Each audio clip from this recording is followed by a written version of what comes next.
That's how we start the game. Yep, and we are here. So welcome to another episode here of Critical Failures in the Curse of Strahd ReVamped campaign. We are back with the whole crew tonight. We have HP, we have Nate, we have Joy, we have John, we also have Frost and myself here today. Morale is high despite a big battle going on right now. A quick recap of what has happened last week, though, as we can set the scene before the epic battle that's about to ensue. We have made our way deeper inside of the Bell property, going through the dungeon, going deeper in. Along this, we have fought a giant snake. We've fought this tentacle-like serpent leech creature with a beak. We fought skeletons, and then we fought this ghoulish creature as well. Along this, we have experienced treasures, we've experienced oddities, and now we are inside a room with these bats, these skeletal creatures, and this individual who is dressed in this kind of formal clothing with these long, sharp nails, with what looks to be skin that has been actually sewn or stapled into his own face. So the white face that you see looks to have been kind of painted on like a mask. But instead of paint, it has been surgically put on. But without further ado, we've been waiting too long. As we set the scene right here at the bottom section of this map. At this moment, I'll ask everyone to roll for initiation at this time. Oh, yes. Ooh. Okay, we got some good rolls. Ooh, 20. We're having a great time so far. The rolls look good to start, so that's good. Look at that, UNS. Those are all my good rolls. Okay. You just rolled 2 20s? That's crazy. I did. I rolled 2 dirty 20s. Save it. The rolls at the wrong time. Save those dirty 20s and those nat 20s. Yeah, no. My dexterity is .13 for the tiebreaker. .13?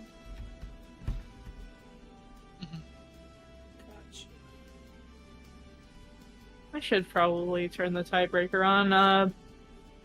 Marie definitely has higher dex than me. I'll be completely honest for right now. So it's not a big deal in this instance. But I do gotta turn it on. I'll do that so my token is in there and just update mine. There it is. Now I have it for the future.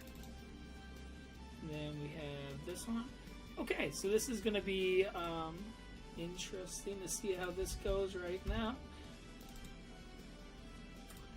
All their turns are in order.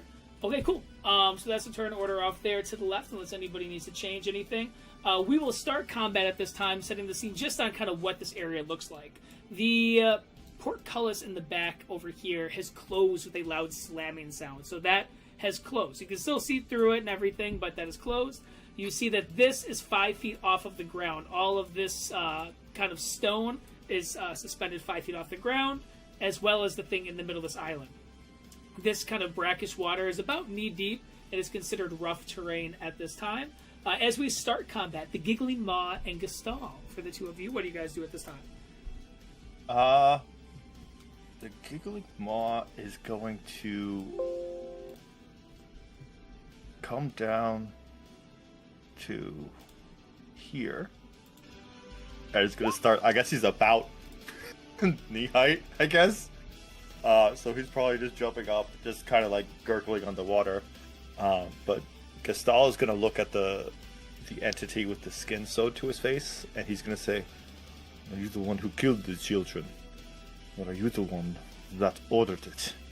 And as he does that, he's going to use the last of his shifting ability, and he's going to use his beast hide shape. Alright. So he's going to get an additional 1d6 5 plus double his proficiency bonus, so I'll get 9. Good. And my AC will be 14. And then he's going to reach over to like the center of his great axe, and he's going to pull fire from where that eye is. He's going to lift it up in the air, and then he's going to cast Burning Hands on the 3 of them. All right, let's see it. Go. And then which three are you going for with burning hands? Going for these three, I'm guessing, over here? Yes. Gotcha. It would be... It would get these. Got you. As the flames begin to kind of flicker across the fingertips off in that direction in a 15-foot cone, you have 3 dex saves on the way. They're coming in. The first one is going to be for this guy, which is going to be a 9 for the skeleton, so that'll be full damage. Our guy in the middle, he is going to be a 14. And then for our little guy over here, that is going to be an 18. But they still take half damage on that, I believe, right? Yeah, they take half damage if they fail.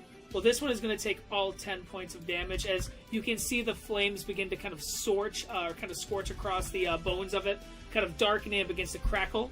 This one over here will take half damage, as you notice that the flames kind of flicker across the skin, and you can see it singes some of it, but not fully.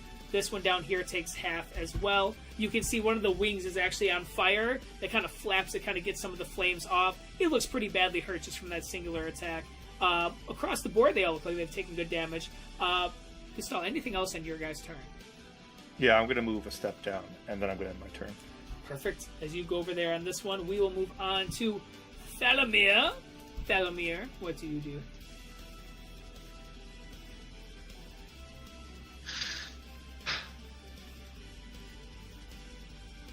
I'm going to cast True Strike on myself.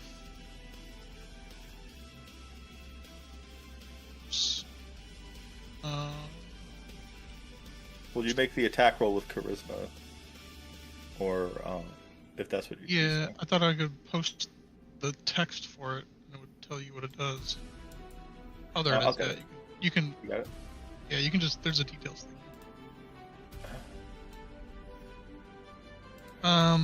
So, with that being said, I'm gonna run over here. Gallop away, my And- friend. I'm going to. I have a reach weapon, so it means I can hit this guy here. Mhm. Jumping off the ledge. Poking him from above. Oh yeah, little poke action going on here. 13. As you hit a 13 is going to miss. Anything else on your turn?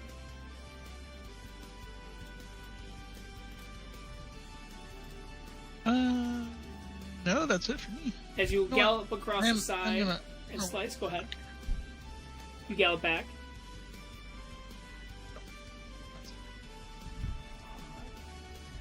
Moving on now to Marie from the ceiling. What are you up to at this time? I'm just gonna start going for the bats since they came out of the ceiling. I'm gonna go for the one on the left first. Let's see it.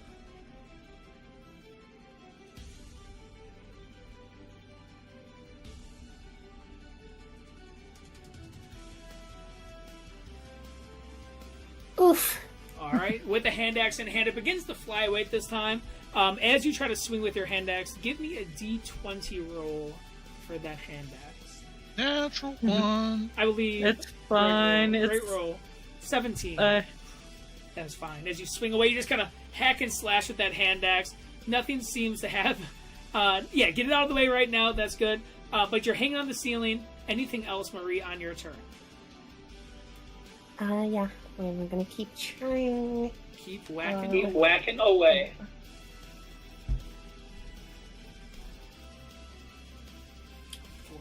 On the bat. That is going to just miss. As it swings, it kind of flies. You can see the agility, almost like a hummingbird, as it tries to move out of the way. Anything else on your turn? Yeah, I guess the offhand attack. Offhand away. No, you don't want the hand axe to fall on you. 17 does hit, though. Roll that damage. There we go. It would have been A-okay.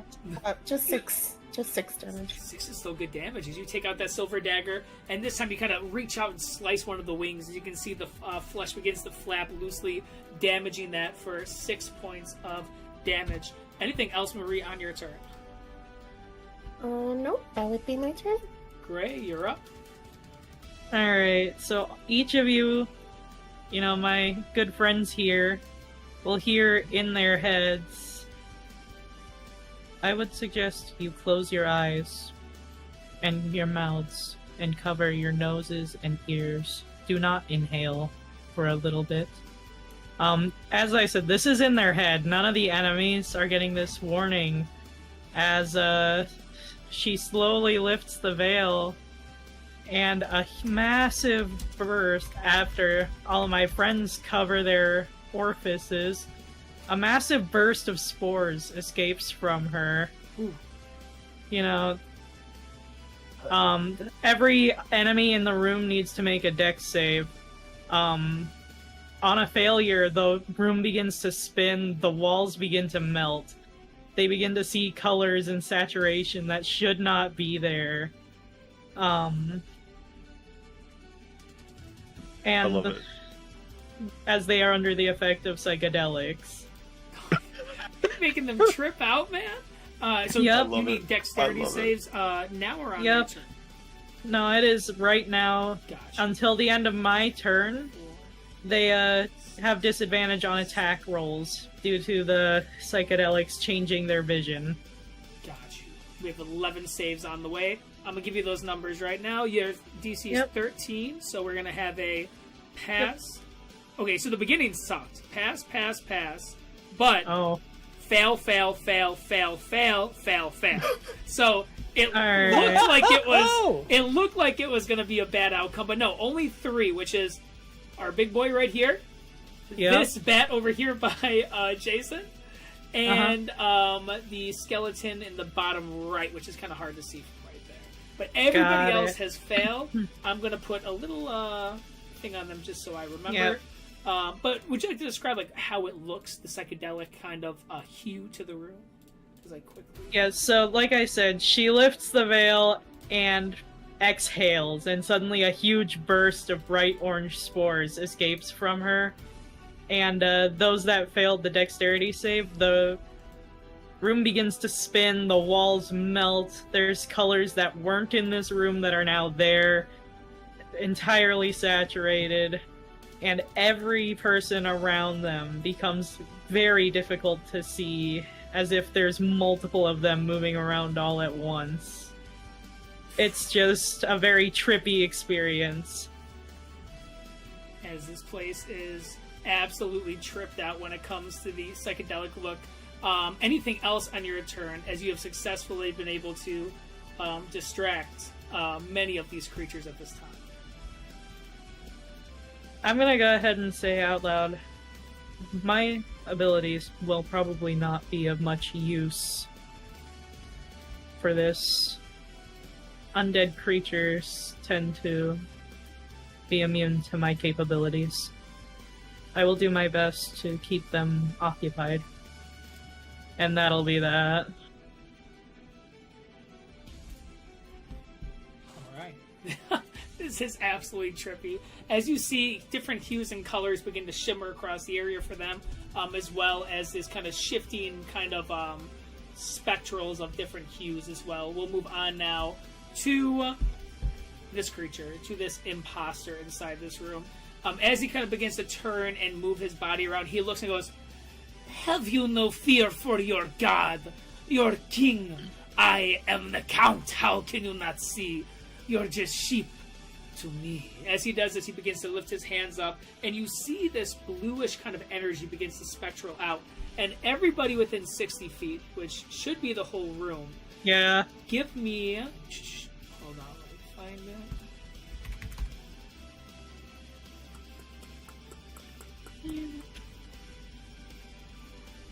Okay, perfect. Everybody give me a wisdom saving throw at this time, as you see this energy begin to kind of shatter out different directions. Good rolls, though, as we have a 10 from Gestal, we have a 17 from Gray.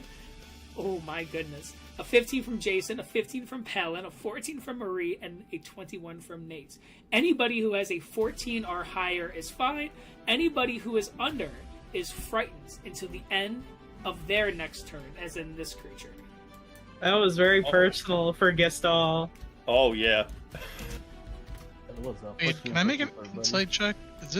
do I know if this is the actual? You can do this an is the guy insight I'm check looking with your background. Yeah, give me an insight check. All right. There's no way. This dude's just got his face stapled on. I don't think Yeah, I this don't is know, him. He You looks. never know. He looks a little more kind of creepy than how that person reminds you before, that creature. You can see that the face does not match. The hands and shoulders and everything.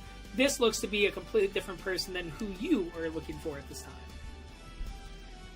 But similar when it comes to the thematic kind of look. That is going to be his first action. His second one, you're going to see he begins to spin a blade in the air. You can see that this blade is not of natural material. It is arcane energy that begins to move. And as it goes out, Jason, I need a dexterity saving throw at this time. All right, coming right up. Big roll. Is it with advantage? Yep, because barbarian. Perfect. With Barbarian, he's able to get a step up the side. You see this blade goes next to you and hits that pillar that's off to your left. And you can see it actually slices about a half an inch in with this bird's arcane radius energy. That's going to be his turn, but Jason, what a good transition to you. What do you do at this time? Hey, buddy, that would have been dangerous if you actually could hit something. Then, seeing as everyone already knows I'm half vampire, this is going to enter his full rage. And so, like, you'll see his ears start to get pointy, his eyes start glowing red, and his fangs come out. Then I'm gonna do what barbarians do best, and slash this guy in front of me. Let's see it. Big roll here for Jason. 17 with the Howlbreaker. Roll that damage. And you're doing it to the skeletal guy right here? Yes. Heck yes. We just. Where's the Lego breaking sound effect when we need it?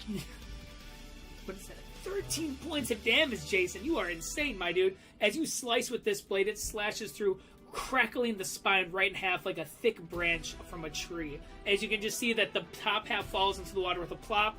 The legs kind of hang there for a minute, and then crumble down and is dead. This skeleton is no more.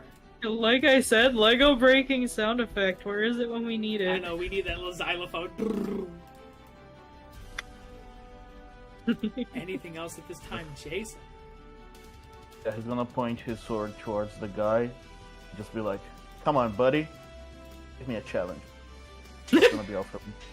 All right. As you yell off his direction, you see he kind of turns to you and kind of laughs with his fingers out like this, your direction. Next up are going to be these dusk bats. 3 of them out there. These 2 are inflicted with the effects previously of the psychedelic, as their eyes kind of begin to kind of spaz out different directions.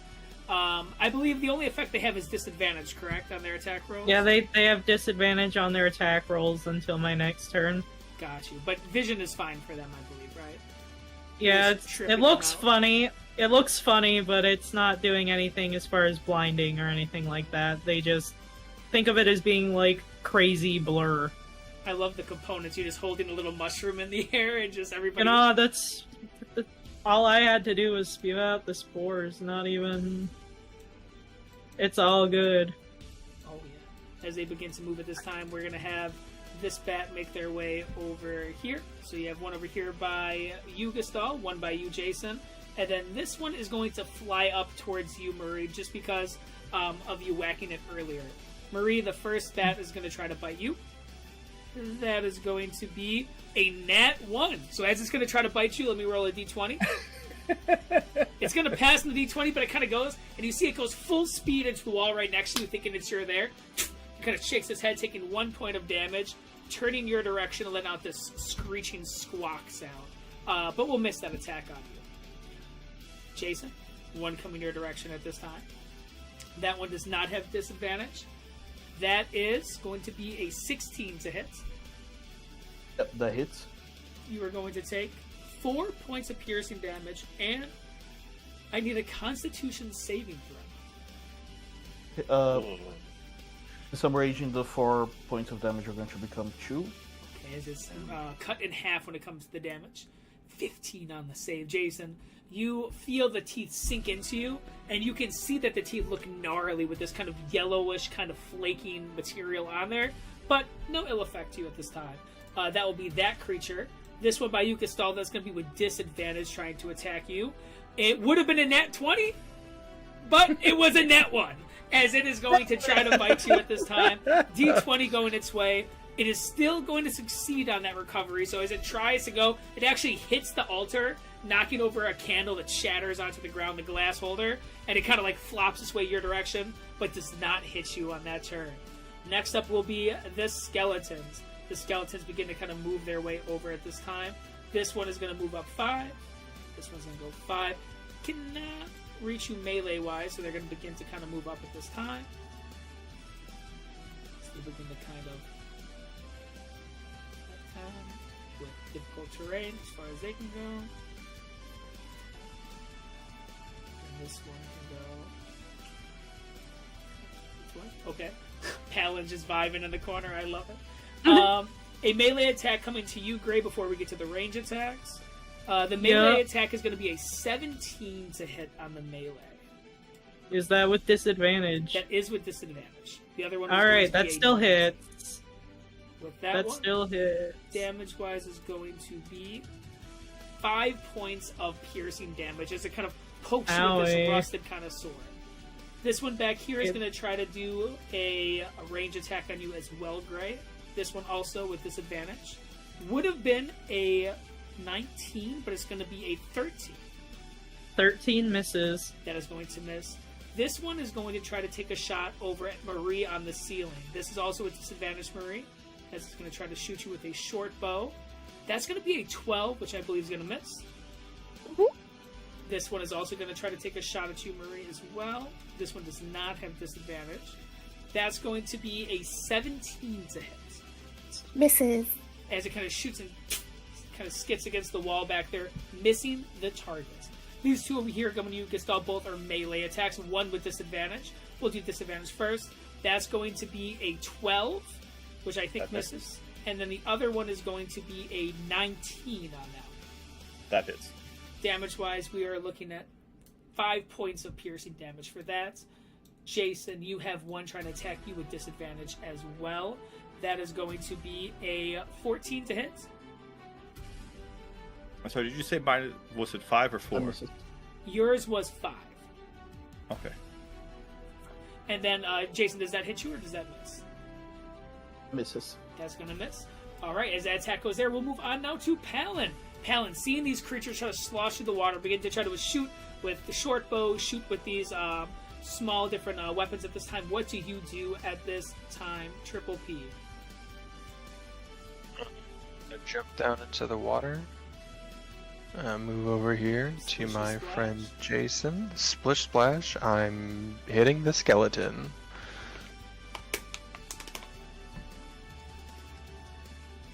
Does 16 hit? 16 does hit the skeleton. Perfect. See that damage. I'll do my damage. Don't do him like this.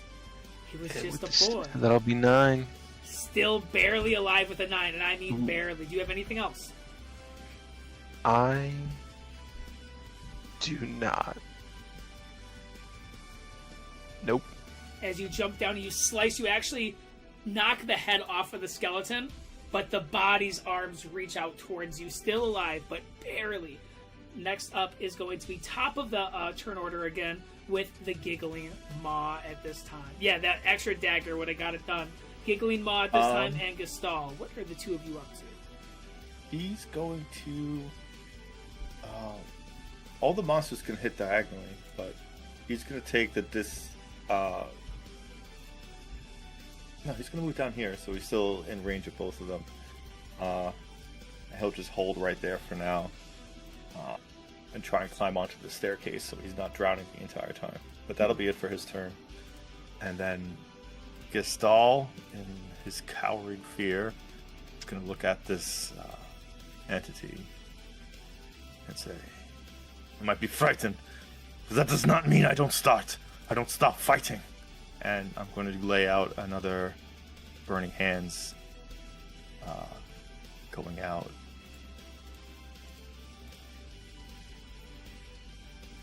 This way again, so I should be able to hit him in the back at least. All right. So as you begin to attack that direction as well. At this time, I believe it is what, these 3 again on that one? It's coming from me, so it goes out to 15. So I don't think I can't hit that one. So it'll just be those 2. Oh yes. Yeah, because I don't think I can get that to. Yeah, it'll skip. It won't hit that one. You're just gonna miss this lower skeleton then? Yeah, that's Gotcha. fine. I want to hit him That's with still it. perfect, yeah. Hitting him and the other one, 2 dexterity saves on the way for you. We have 14 DC. 14 DC. This one is going to fail, and this one is also going to fail. Both are going to fail their rolls for that. And that is going to be 13 points of burning fire damage.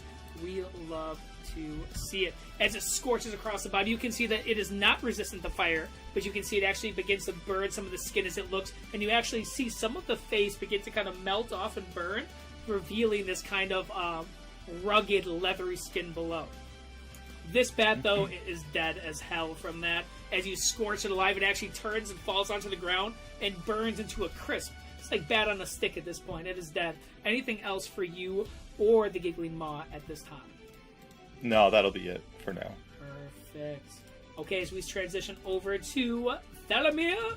Thalamir, what are you up to besides running the track on the outside at this time?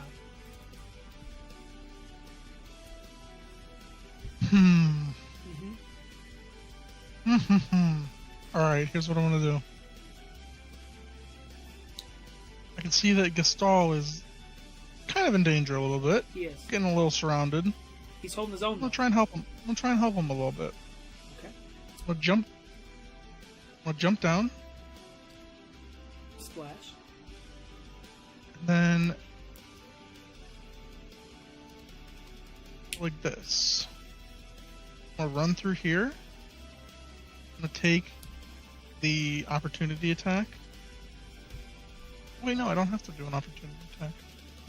No, you hit everything from there.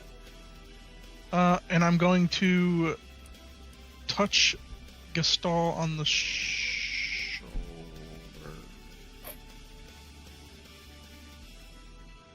And I'm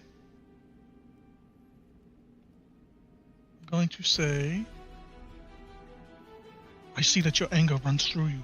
Let it flow. And I'm going to cast protection, evil and good. Ooh. Oh. Ooh. Okay. That's a good one. Perfect. So at this time, protected against undead, fiends, and fae. Disadvantage on attack rolls against them. They can't possess or charm. Nice stuff. And you're using that to Gestalt, correct? Mm-hmm. Perfect. Good move. Good move. Thank you. Now I just got to get out of here so I don't get hit and Yeah. lose it. A later skater. Anything else at this time for Thalamir?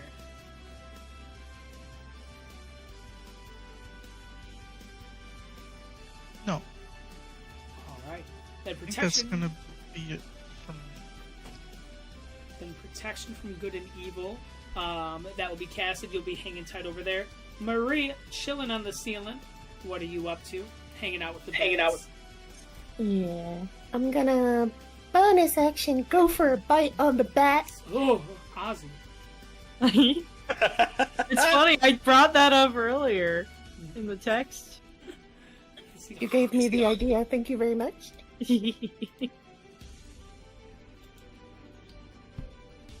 14 on the bat is not going to hit. As you kind of bite, you actually are able to bite a little bit of the wing. It just kind of rips off, but it does not hurt the bat majorly. Anything else on your turn?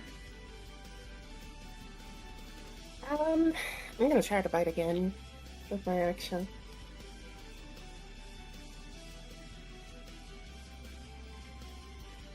Ooh. Yes. Okay. 24 hits. And you're going for the same one, the bat, correct? Yeah. Forget the extra 2. It's just 7 damage.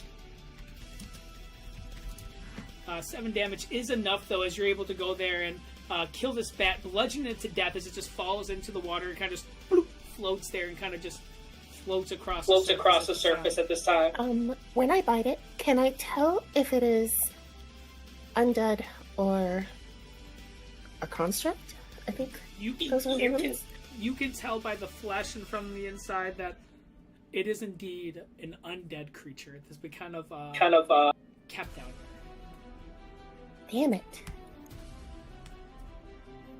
Okay, in that case, I'm gonna, with my last attack, I'm gonna drop onto the skeleton below me.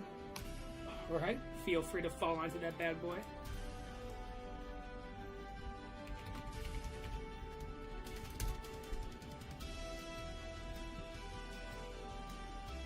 And I'll just do the offhand dagger attack. Let's see that. Let's see that attack. For the falling thing, I guess. How do you want to rule that? I meant to ask in chat.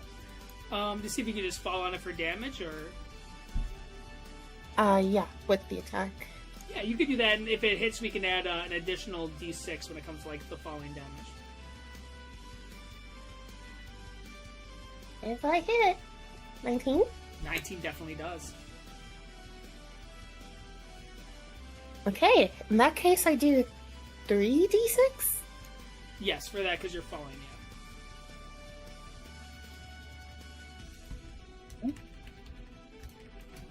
14 14 damage is enough as you fall, and not only do you fall, it falls into all these pieces and bones. All that remains is the skull, and you just stab right through that bad boy. As you can see, the smoky mist kind of falls out of the eyes. That creature is dead. Anything else on your turn at this time? Yeah, I'll replace it to stand in the way so they don't attack Grey more. Alright. Stand in the way over there. We will move on to Grey's turn. What are you up to at this time, Grey? Again, I do not have much in the way of helpful stuff for this. So, let's run it back again. By now, when she lifts the veil, she's assuming her allies know to cover their orifices so that they don't get psychedelic, because it's creatures of my choice, but I'm the flavor and all that fun shit. And I'm spewing the spores once more. All the enemies, once again, must make a save. Gotcha. And those saves have just been made. The following Yep. are the ones who Spell are slot. affected. I don't have any spells that are going to be useful for this fight, except for this. Well, yeah, this is a good one. Great spell. Very good spell. As that has affected 4 of them at this time. These 3 over here and the one by you, Gistal, as well. All of those have been affected by the same type of energy at this time. As this happens, that same spectral energy begins to go different directions. Great. Anything else at this time on your turn? I'm gonna go ahead and start. Should I leave? Okay. Would you like me to stay here, or am I free to move over? You do you. Whatever it takes to stay safe.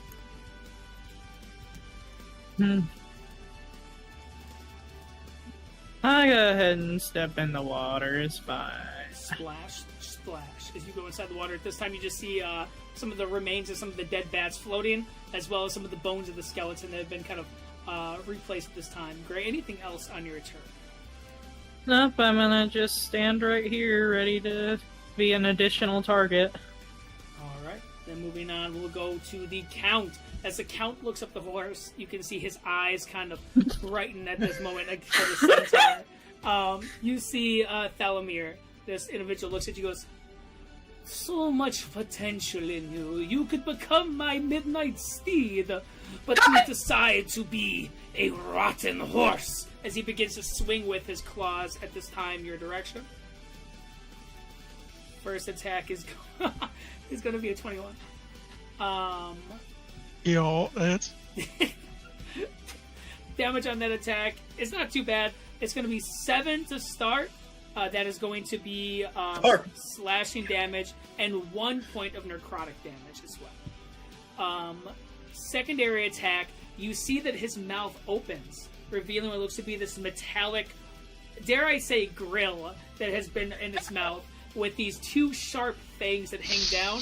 It is going to try to bite you at this time. That roll is going to be 15. 15 misses. It bites midair next to you. As this happens, you can actually see from the fangs almost like a puff of arcane energy kind of wafts out, missing you though. Next up is Jason.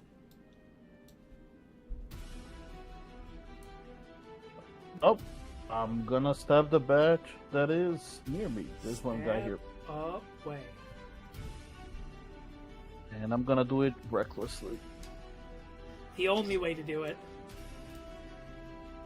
As soon as roll 20 loads. It can't handle It must your it can't handle your power.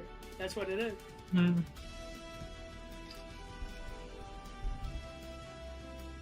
This guy seriously looks like the Joker. It's not A even little funny. bit, yeah. It's so good. I love it. He's got like the purple jacket, the kind of blackish greenish hair, the white face, and the red right around his mouth. Though you rolled Ooh. a bunch of times. So, Jason, how many of these that's been are work. attacks? Just one, and the 14 is the damage because I'm using my speech to reroll my dice. So- Ooh. Better of the two attacks. So is that the nat So 1 it's- and the 14? No, that's only the 21 to hit, 21 and then the 14 points of damage. and the 14. So Yeah. just the 21 to hit? Yeah. Got you. Okay. With the 14 points of damage coming that direction, you take out your blade and you swing, and you're doing that to the bat at this time, correct? Right. That bat didn't stand a chance. As you slice right through it, you split the bat in half at this moment, revealing that kind of dry decay undead inside, as this bat is dead at this time. Anything else on your turn? He's gonna turn to the count and be like, "Hey, this bat was able to hit me. He hit me. He dealt more damage to me than you. You suck." As you say that, you see he turns and snaps his head your direction. His finger goes, "You will look good on my mantle." As his fingers begin to wiggle and whirl at this time. Jason, anything else on your turn? That's all. Why's he got the creepy fingers?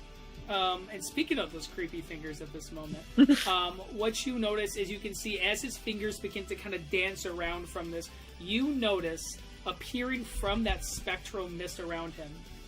It's not one, not two, but 3 bats that begin to kind of appear around, almost as if they have been summoned from his arcane energy at this time. Jason, anything else on your turn? No, that's gonna be all for me. Okay, well, that was his legendary action. As you see these bats begin to kind of appear at this moment, they are going to disperse outwards and try to attack as these bats begin to fly around at this moment. For the 9 Maw, it's going to have an attack towards you at this time. That first attack, and the only attack, is going to be a 12. Oh, it misses. That's going to miss. It kind of, the 9 Maw just kind of, I can just imagine slapping that bat across the face as that thing will miss that attack. Dalamir, you're going to have Remember, everything attacking Gestalt is a disadvantage. Oh, that was my my familiar that attacked. Oh. Alright, well, I'm not gonna lie, that last attack almost killed me, so I'm getting the fuck out of here. Get out! Yeah. So the 9 Maw, that attack is going to miss. So the attack on Thalamir, that that missed. I didn't roll yours here, did I? No, you just I think rolled so. the one on me. Got you. Let me roll that one for you, Thalamir. Thalamir, that's going to be a 15 to hit. ooh, misses. That's going to just scrape against the armor at this time, missing that one. And then, is it disadvantage on you, Gestalt, then, I believe, for this one? Or Yeah. yeah, for you directly. For anything. Yeah. Well, if the bat is considered a... It is undead. What is- Okay, then yes. Yeah. Well, it would have has been a disadvantage. it would have been a nat 20, but it was a 9. There we So, go. That's going to miss as well at this time. Now the skeletons are up. This one is going to attack Pally the Palin. Palin, that is going to be a 13 to hit.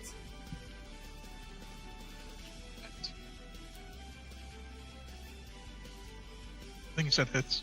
That hits. Let's see damage. Yes.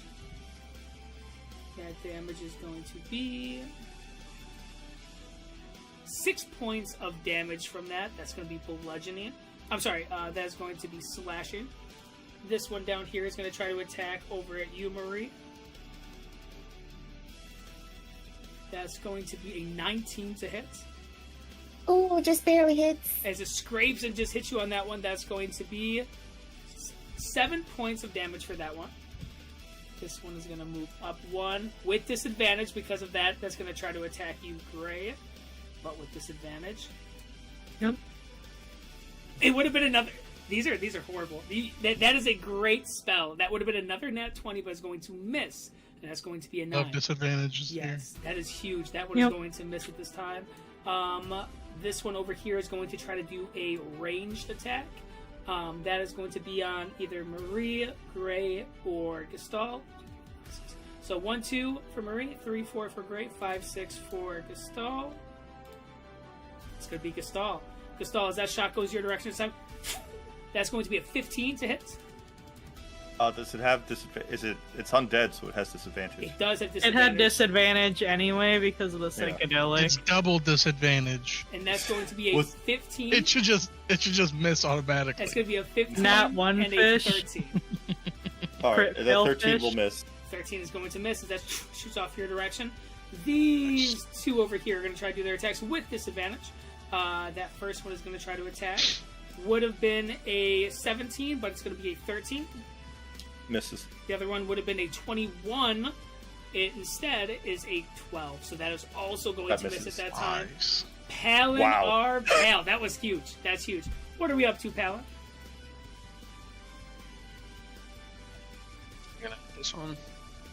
Come on, breakdancing rogue. We believe in you, buddy. 11 hit. And 11. Are you going for the skeleton? Wait, doesn't he have Yes. +2 because I'm behind him? So does that make it a 13? You, for flanking, is a +2, yes. So that will be enough to hit. Nice. Nice. Let's see that damage, buddy. Whew, that's enough. As you begin to carve the skull of this creature, killing it on sight, it hits the stairs and rolls with a thud into the water and floats comically. Anything else for your turn, Palin, the Pal? Yeah. As a bonus action, I'm gonna shimmy along the stairs and hide along one of them. Ready or not, Palin's on the way, you know? As you're over there at this time. Anything else on your turn? Not true. No, that's it. Alright. Next up is top of the turn order, the Giggling Maw and Gestalt. The Giggling Maw is going to use the disengage action and come over here. And he's going to give advantage to Gestalt. He's going to try and distract the bat by jumping at it and trying to grab at it from behind. Mm-hmm. And then Gestalt's going to try and hit it with Labyrinth's Fang. Ooh! We Pretty love sure it. that hits. They gotta have advantage. Yes, a 24 and what would have been a 1. The 24 hits, roll that damage 4 points. And you're doing that to the bat, correct? Yeah, to the bat. The bat will take 4 radiant damage. Still alive, halfway there almost. Though, as you can see, one of the wings begins to kind of flop. This thing's about halfway dead already. Give or take. That'll end my turn. Next I'm up kind of like pinched here. will be Theramir. I'm getting the fuck out of here. I'm This gonna is a great action spot. disengage. Action disengage and just get out of here. Gallop away. Good The move. steed rides into the sunset. We'll go here for now. And that'll be my turn. Yeah, that'll be my turn. Alright, next up will be Marie. Marie, you see these two skeletons by you and your friend, and company off into the distance. What do you do at this time? All I can do is just try to punch. Let's see it. But because it's me, I'm just going for, like, flailing slaps. Are you going for the upper one for your first attack or the lower one? Upper one. Gotcha.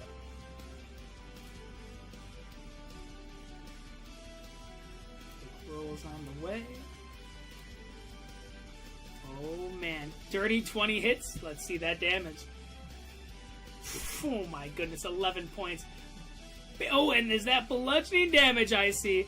As you crack into it, you notice that it says double damage to this creature. As you can see, the chest cavity cracks, and the creature bends and falls into a thud on the ground.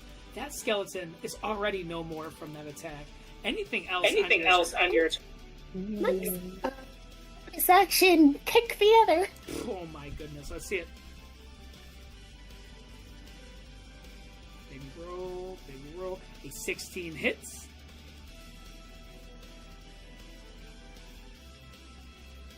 Yes, that psychedelic effect, Gray, is insane. That with the protection... I'm talking about the... It's 9. 9, not 10. I'm talking about the bonkening that's about to come because I'm out of spell slots, but I do have my quarterstaff.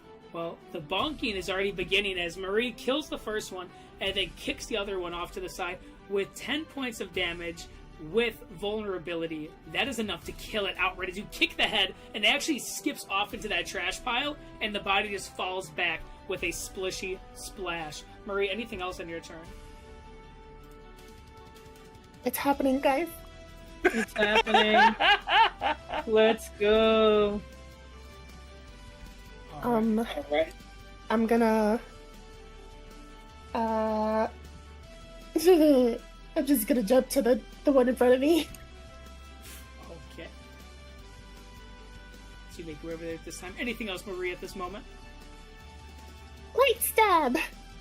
Stab away. 24 hits for 2 points of damage, but that's still damage as you slash into it on that one. Anything else on your turn? So I'm just gonna... I'm gonna do a cute little crawl up the wall around him. As you begin to climb up. Are you climbing out of his range, or are you trying to go anywhere specific? Just Spider-Man crawling on the wall, right around him to me behind him. Gotcha. That's it. Alright. Then Gray, what are you up to at this time? Seeing your companion drop kick one and then kick the head off another, climb across a wall, you're up. What do you do? I shuffle my way over to this skeleton that happens to be right behind my good buddy Gestal. Take my quarterstaff in 2 hands and... Oh my, nat 20! The bonkening is real. The bonkening! You don't need spells, see? Yeah, 26 damage with the vulnerability. Oh my goodness. As you absolutely dismantle this thing, feel free to describe how you kill this thing with a nat 20. Alright, like I said, Gray, seeing Marie go off that way, shuffles up a little ways and is like, I will remove this so that you may focus on the bigger issue, Gestal. And I take my quarterstaff, I reach behind my back, and it's like a cartoon hammer coming down on this skeleton. Just bonk Like right on its... Yes. Just a bonk right on its head as it just crumbles instantly. That bad boy is dead as it Head turns knocked into the rib cage, everything collapsed, Lego brick breaking sound from the video games. Lego bricks dead. Anything else, Gray, at this time? We're gonna go ahead and... We have difficult terrain with this, right? Correct, yes. Alright, so this is already like half my movement. So I can still scoot over to this other skeleton. Move some of the bones out the way as you make your way over there. Yep, and that'll be it. As this transitions over to our villain at this time. Before he makes his way up the stairs, he stops and turns to see the companion of our friend, the giggling maw, next to him. He goes, "Why are you looking at the count like that? I am the heir to the throne!" As he begins to try to swing at the gnawing maw at this time with its claws. That is going to be a 18 to hit on that. Oh, that hits. As that attack, not going towards Palin or Gestal, but going towards the giggling maw at this time. Damage-wise, that is going to be 6 points of slashing damage, plus 2 points of necrotic damage from that attack. Alright. So that's -8. Oh, he's still in the game. As he slices across the face, he looks back at the party, and then looks back at the giggling maw in frustration, goes, Why won't you die? As he goes for a secondary attack, this time with the mouth on the giggling mob. Ooh, That attack is going to be a 15 to hit. that hits. As that is going to bite. As that's going to bite, that's going to be 9 points of piercing damage and an additional 7 points of necrotic damage as it pierces into the skin and pumps this necrotic energy. He's still up. Is he at all? No, go, giggling mob. You can see the frustration, the fuminess as he begins to shake out of anger at this moment. His turn will end as Jason's You begins. suck. Yes, Jason, as he yells that from the distance, what do you do at this moment, Jason? Jason is going to draw his sword, sort of point it at the guy, and do a dashing motion and recklessly attack the vampire. You going for the It would vampire be on this count. one? Yep, I'm going for the count. Let's see it. Okay. Roll a d20 with that nat 1 on the Howlbreaker. Like I Is said, that it was a reckless? reckless attack. Oh, so he does have Ooh. advantage. Yeah, He does have advantage, let's advantage. go, Each one hits. advantage. Let's see that Don't damage. scare us, man. I know, he waited. He's sitting on that. Look at the, I had Dramatic three, so effect. Good damage, too. it's going to be the 14 points of damage. 14 points of damage on the way. As you slice through with that. And is that slashing damage? Yeah, it's a slashing. Okay, as you slice across the body at this time, you can see it rips across the chest, ripping the tie off and a little bit of the coat kind of suit. You can see blood begins to drip. This reddish hue as he looks at you with his eyes kind of lowered and cowered. And you can see the teeth begin to kind of pierce out at this time. Jason, anything else on your turn? Yes, I am going to put my sword on the ground and start revving it up. Revving it up! As you start seeing that kind of revolver-esque cylinder that is kind of at the hilt begins to spin and grind with some metallic sound at this time. It begins to glow and radiate arcane energy. Anything else for you, Jason? That's all. Okay. Next up will be the bats as the Count looks over and goes, "Kill him now!" As you can see, these two bats begin to converge your direction. Those bats are going to try to bite you. First one, Jason, is going to be a 9, which will miss. Second attack is going to be a 16. Yeah, the 16 hits. 16 hits. That's going to be 2 points of piercing damage, and I need a Constitution saving throw. So halved because I'm a barbarian, and then the con save is 15. No other ill effect besides an additional 1 point of necrotic damage, but no other effect that you notice at this time from that original, that secondary attack right there. This one down here is going to try to attack. There's a lot of options, so what we're going to do is Gestalt, Gray. Gestalt, you'll be even. Gray, you'll be odd. Yep. Okay. Gestalt, you keep losing these roll-offs. It's better. I have, Yes. because of Thalomir, I haven't taken any damage. Mm-hmm. And that's going to be with disadvantage, I believe, as well, because of that effect. Yeah. That would have been a 19, but instead that's going to be a 15. That hits. Is that one still going to hit? Damage-wise, we're going to be looking at max damage almost for it. That's going to be 5 points, and I need a Constitution saving throw. Con save. Good 23. stuff. Good rolls on these as well with these con saves. Moving on to the skeletons. We don't have many left. We only have 2. I believe the psychedelic effect is gone, correct? Yeah, it's gone. I was just saying that.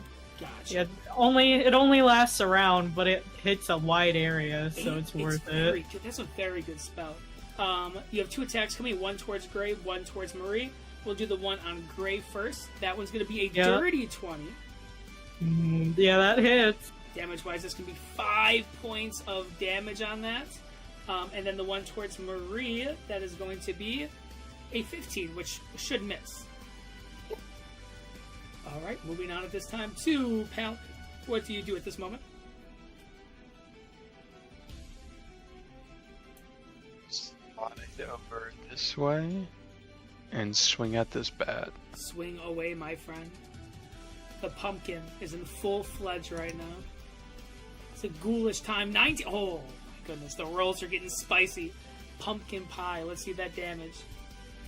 11 points of damage. That's enough to kill it outright. As you shish kebab this bat mid-flight, it is no more from that as it is dead at this time. Anything else on your turn? This way.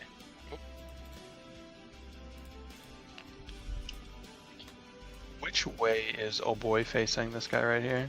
Is he facing He's them all? facing Jason right now. He's facing Jay. Okay, so he's looking towards this direction because of Jason's revving blade that you can see on the ground spinning and grinding at the current moment. So 10, 20. So if I were to go here and hide, he would not be looking at me. He'd be more focused, yes, on a different direction. Okay. You would I have think to that worry I- about the That op attack though. the op attack, yeah. But Yeah. it's a bad. It's Okay. a little bad. No. You know, no, I'm gonna I take mean, that he's here. Yeah, it's No. not a fruit bat. Little bites, you know. Here's the thing. No. Here's An the ankle thing, bite. Talon. You don't even have any blood to worry about. It shouldn't be a big deal. Yeah. Oh, Just they pump did. You're a juice. pumpkin. It's just pumpkin juice. Unless Yeah, it's a no, I fruit don't. bat. We don't know how that reacts with the water here. No, I'll stay here. Soggy pumpkin. Gross. Next up, top of the order again, the Giggling Maw and Gestal. What are you up to at this time? The Giggling Maw is gonna go, oh shit! And he's gonna take the disengage action, and he's gonna kind of hide underneath Gestal Gotcha. for now. And then Gestal is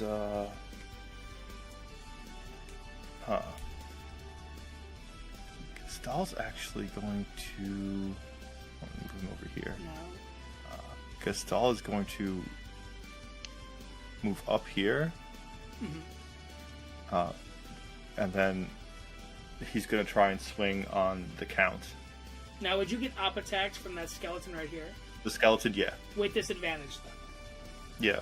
Gotcha. With disadvantage, that's going to miss. All right. Low, low numbers. 8 Here and we 7. go. Here we go. I'm try and hit him. Yes. 15 radiant damage. Oh my goodness, stop it. Are you going to the skeleton or are you going Vampire's towards getting wrecked. The Count. The The count? Count. 15 points. You're As it getting begins to wrecked. scorch, you notice the radiant damage does base damage. That's something that you notice as it scorches across this individual. No additional effect from that. But it Is does he do not a full damage. vampire? As it kind of scorches, he goes, ah! As he looks at you and grinds his teeth at this time, his eyes flickering red. Anything else on your turn? Your death is going to be painful. And then he's going to just end his turn. You cannot defeat Count Lord Strahd von Zarovich as he begins to raise his hand at this time. But before that happens, Valamir, what do you do? I'll jump down here. And I'm gonna first see if I hit. I won't say if I don't hit. Were you trying to hit the bat at this 14? time? Or... The Count. Oh, gives it a reach, yes. Ooh. 14 is going to just miss. Alright. Dude, Centaur's That's the move, it. man. Centaur's the move. Low-key. If only I can hit. You still have. Oh no, you kind of like around a lot of things now. Yeah, it's a pretty Gotcha. tough spot there. Marie kind of Spider-Man against the wall at this time. What do you do?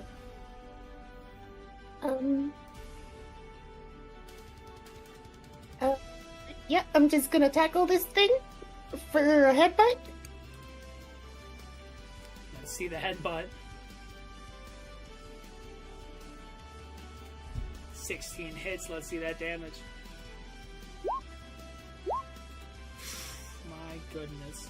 That's going to be 6 points of damage. Bludgeoning, though, and you're going to crack right through like a coconut. That head cracks open, and it dies on the ground. Anything else at this time for Maria? I want the headbutt to follow through away into from the other him. one. No, you can't do it. Destroy him. Roll that attack. Destroy him. Get a MMA boxer right here. Oh, Still hits. Bonk, bonk. nice. It's like whack-a-moles over here. That's gonna be enough to kill him as well. As the other one just boom, heads dizzy. Oh, rare sighting we see over here. I see that, Frost. Okay. Yeah, the dog wanted to come down. Secondary attack over there. That one kills that one outright. You just missed 2 headbutt fatalities back to back right here at this time. Anything else, Marie, at this moment? Yes, I stabbed the bat. Stab the bat at this moment. Let's see that attack. Al Skelly, I love that. I think I missed. That's gonna miss, but you still kill 2 of them outright with some headbutts. Anything else, Marie, on your turn? Nope, that's me. Okay, great. What are you up to? This map is getting really dead. Well, I want the flanking, but I don't want to deal with the con save stuff with the bat. So I'm debating. I might do it just anyway. Let's just do it anyway. Attack's coming your way. That's going to be a 15 to hit. That just hits. That meets it. That's going to be 4 piercing, and then a Constitution saving throw at this time. Oh, nice. 20. Gray, you are walking a bit. I saw that. Yeah. As it bites your kind of like shoulder blade, and you have to kind of like yank it off like a leech and throw it. You're able to move over there at this time. What else on your turn? Right on the back of his head. Oh So my that's goodness. with a +2 from the flanking. 21, that will hit. Roll Yep. that damage. 7 bludgeoning. Boink! Anything else Right on the back of his head. I mean, I suppose I can... You know what? Just so that I don't die... The wild shape's like a bonus action, if I remember correctly. It is. So... I don't remember what CR a bat is, like, and it has the fly speed. I don't know. I'll turn into a spider so that I have that extra little health bar. Just so that I'm not, like, outright dead. As a bonus action. So imagine Gray contorts wildly, bones crack, and then suddenly she's a small little spider in the water. Now, How how big happened would to you the be as a mutilated? spider? Just spider sized. Just like a regular, like just basically a regular spider. Yeah, I can't be a big spider as a wild shape. Gotcha. It has to be a certain CR, unfortunately. So I'm little. Alright, as you shrink into a spider form at this moment, anything else on your turn? Everyone can see like a bright orange type of fungus on the like exoskeleton of the spider. But other than that, it's just there so that I don't die outright for now. Alright, as you kind of have the safety blanket at this moment, he kind of whacks his head, he kind of turns around and goes, turns back, kind of shakes his head, confused on where that bonk came from. He is going to try to attack many of the targets in front of him, that being Jason and Gestal. Jason, you're going to be even. Gestal, you're going to be odd. I'm telling you. Gestal, Wow. that's going your direction. It is going to use its claw attack first. That is going to be a 15 to hit. That hits. Damage-wise, it's going With disadvantage?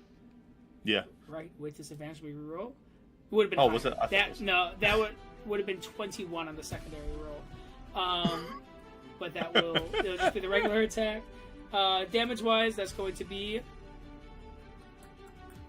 4 when it comes to slashing damage, and then an additional 5 because of necrotic damage at this time.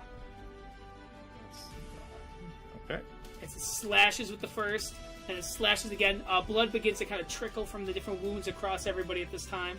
Secondary attack is going to be the bite attack. It's going to try to latch onto your neck. That is going to be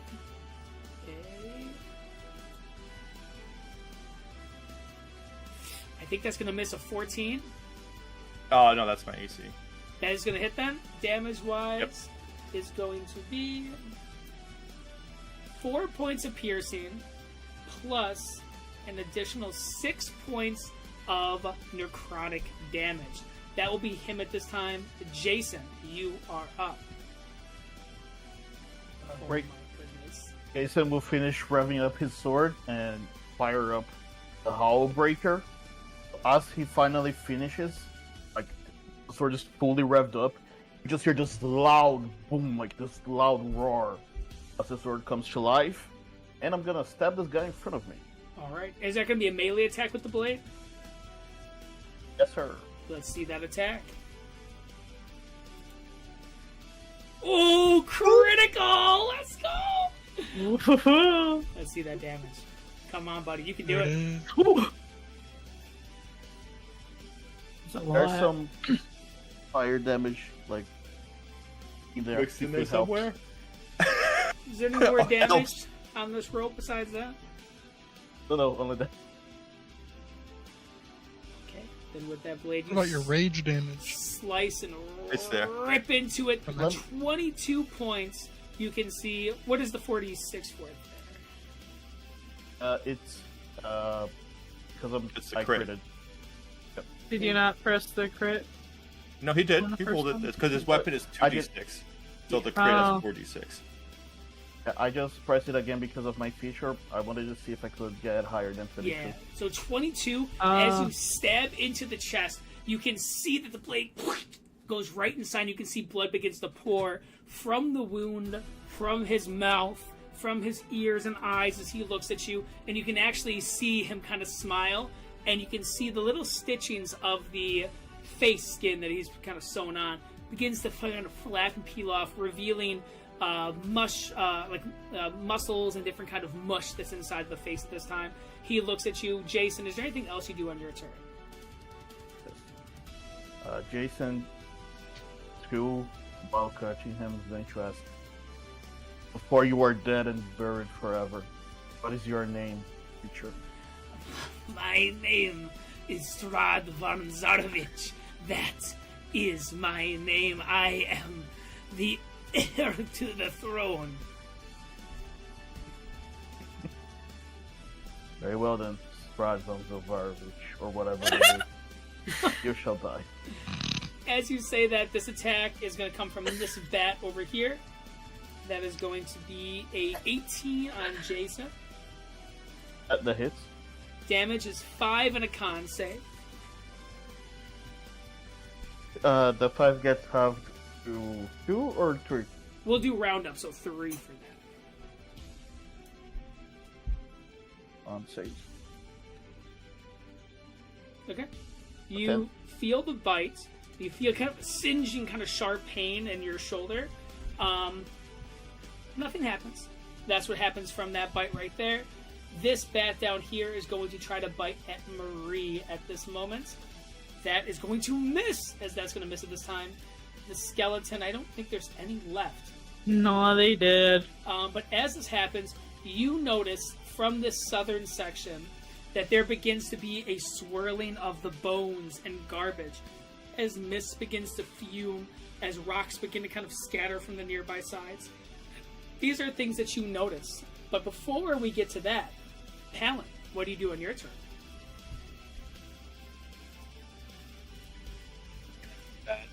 Bat's getting it. Let's see it. It's a 10 hit. A 10 is going to miss the bat. Alright. That's it. It's like a dangerous pinata. The giggling maw at this time, and Gestall, what do you do? The giggling maw is gonna see how hurt Gestall is, and he's gonna prepare to do whatever is necessary to protect Gestall. So he's gonna ready an action to intercept if he needs to. All right. And then Gestall is going to swing again at the count. Let's see it. Oh, he's gonna It's miss. gonna miss. Anything else on your turn? That is it. As you swing Yeah, with that's my turn. Labyrinth's Fang at this moment, he kind of moves out the way, but he kind of does one of those, like, because the blade's stuck inside him from Jason, kind of just does a little lean off to the side, just missing. But next up is Thelamir. What do you do at this time? How hurt does Gestall look? Oh, you can see I'm like lurching forward, and there's like blood just kind of like starting to fall from every direction. Not good, huh? Oh yeah, I'm looking This is great. Not a good situation right now. Well, I just kind of curious. I can't really help you, but I'm gonna stab the shit out of this guy over Gastal's head. Stab away. God damn it! 10 will miss. As you kind of, I just imagine it's like it's like spearfishing, man. You know, it's like gotta get that perfect shot. I don't think I've hit anything with this weapon yet. I'm not gonna lie. Not once. Anything else at this time? No, that's it. All right. Then at this moment, we will transition over to Marie. What do you do at this moment? I forgot flanking was a thing, so I guess I'll try to flank the bat before I hit it because I keep missing them. Yep, and I'll give you that +2 when it comes to that roll. It helps. Whack the bat. 25 hits. 6 points of damage is just enough to kill the bat as you smash the back of its head, killing it on sight. Marie, anything else on your turn? Oh. Now I'm flanking the thing. Don't do it! Do it! Bring it home! Be careful not to squish Spider Gray. It just, and You're like floating on the water. Oh yeah, I forgot. Like a little water skipper. big attack coming. Critical! Marie, let's see the damage. Silver dagger! Let's see the damage. That's a good one to do that with. Murray, as you take out this dagger, explain how you defeat this creature at this time. I'm thinking this was yours at one point, so I'm gonna return it, you know. I don't know what I'm doing, but I'm behind him, and he's very focused on Gestalt, so I'm just gonna pull it out and shove it into the nape of his neck.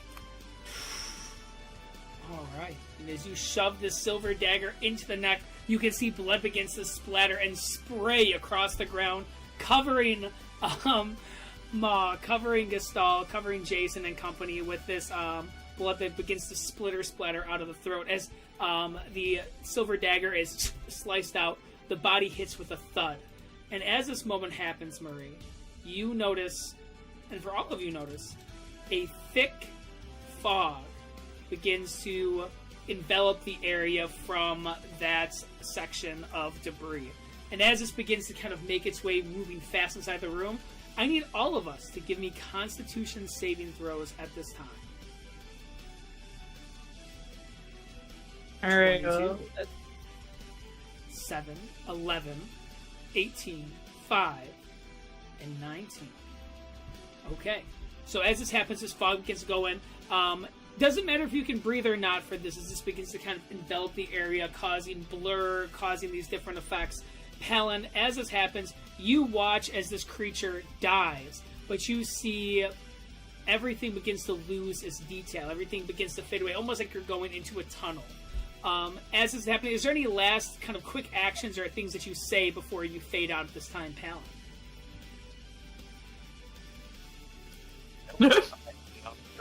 What's happening? You just notice everything is beginning to fade away at this moment. He just says, "Yep." That's it. As you look, you can see everything goes into a faded kind of black. But you're not alone in this.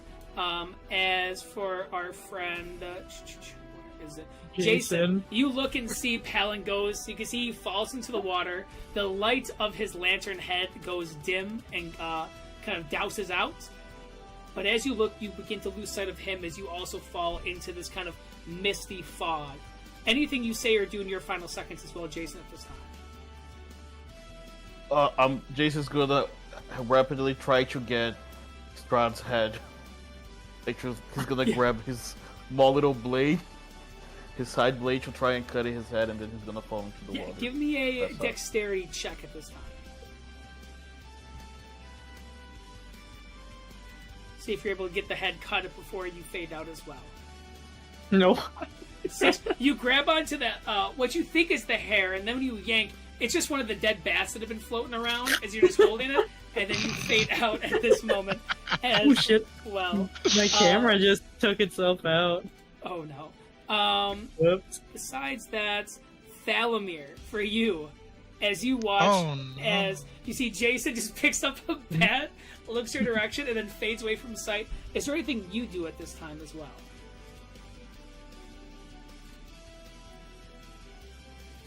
I'll spit on the fake Strahd's corpse. So you spit over there at this time. You can see the spit goes halfway through the mist, and you can see it just splatters onto the corpse as you fade out, almost as if you're fainting at this time as well. As this is all going on, for Gestahl and for Gray and for Maria, for you guys specifically, you guys see this fog begin to approach at this time. You can see the bats kind of disappear in the fog as well. But for you guys, with your guys' constitutions, you guys are able to hear something. A voice that begins to kind of echo through this fog at this time. No longer seeing the skeletons or feeling the water under your feet or the coldness of what this area was. You hear a voice. Disembodied. Off in the distance. I do not know who has summoned me here, but this impostor is a disgrace for all the history that I hold. Perhaps you survivors need to see what it's like to meet the real Strahd von Zarovich. And at this moment, you see an image faintly goes through your eyes, not of physical vision, but mentally inside your mind. You see an individual with slicked hair that kind of falls to the sides, bits of salt and pepper when it comes to the coloration of it. These reddish eyes, as red as rubies. A cape that kind of puffs out, and a chest that kind of protrudes, and a blade that looks to be visible on the side. But as this happens, all of us fade through this fog. And we arrive somewhere different at this time. At this moment, I would like for everyone to roll a D100 roll for me. At this time. A D100. D100. Oh. Lucky number 7. Ooh! Whoa! Hey, Jason and I are twinning. Let's go. If we were in the Bell Casino right now, we'd be doing good. Yes, if we were in the casino, I was about to say, if you guys were in the casino, those rolls are sensational. As this happens, you guys begin to get your consciousness back. What you see is through the mist, you guys begin to see what looks to be the outline of trees. You can see them kind of stalking high above, towering above your eyes, as all of you are laying on cold road, similar to a asphalt at this time. You with your little spider legs are laying there as well. Palin, your eyes open as that kind of flame ignites back inside your head. As turning around, you can see Marie is laying off into the distance. Gestahl is there as well. You see Jason, and you see what looks to be a small spider on a small stone. You're assuming that's Gray. But you don't see Thalamir as you kind of look around at this time. Give me a perception check at this moment. We're missing some hooves. It behooves me to say. Oh, this man. You look and see your friends. You look to the left. You look to the right. You look to the front and back. There's nothing. Until you look up. And you see, hanging from a large branch, about 15 feet off the ground, is a centaur that is just hanging unconscious, hoofs dangling, Oh God! halberd swinging low from a limp hand at this. That is what you see at this moment. Doesn't look to be dead, but looks to be hanging kind of from one of the low-hanging branches of one of the trees. A piñata. For all of you guys, as Thalamir, your consciousness comes back. You guys all begin to get your consciousness. What do you guys say and do at this time? Alright. Where are we? Sorry. Gotta get him down. Look up. How do we get him down? My limbs are gonna make a crunchy sound as I start to stand at full height again as me. And I go ahead and I grab my quarterstaff and I start poking the branch. Oh no! Carefully, Yeah, please. Jason Carefully. will help her and just start cutting the branches. Have our big branch just fall to the ground. Yeah. The Be branch careful, he down. has Oh, horse yeah. legs. He has horse legs, so that they could just. And then he's crippled for life. The branch how high definitely up breaks is and I fall to the Not ground. that high. It's With a it's somewhat at 15 feet. Thalamir, they kind of shake the branch as you kind of make your way down, and as you hit the ground with a, it's not bad damage. You're just gonna take 2 points of bludgeoning, but you are with your friends now. As all of you guys kind of look up and see each other at this moment, just to kind of reassess where you're at. Black pools of water stand still on this road that you're at, like dark mirrors, in and around what looks to be this muddy roadway. Those giant trees, that some of us have experienced more than others, loom on both sides of the road with their branches clawing at the mist, feeling like they're going to metaphorically or physically grab you. That's what it feels like. That's what you see at this current time. As you guys are all together at this moment, what do you guys do? Anyone recognize this road? Not in the Look least. around. And I should I'm gonna try to find out where we are. I sort of mumble to myself and like, been here before. We're one step closer. This is good. Do you know where we are? This Strahd you mentioned earlier. He spoke to us. That, that Strahd that was not Strahd that we fought. No. This was another Fake. man. Much more attractive. I concur. I knew it, man. I knew it. I was like, He said he was they're gonna say he was awakened. And that this one was an imposter. Strahd. And that he wanted us. What did he say?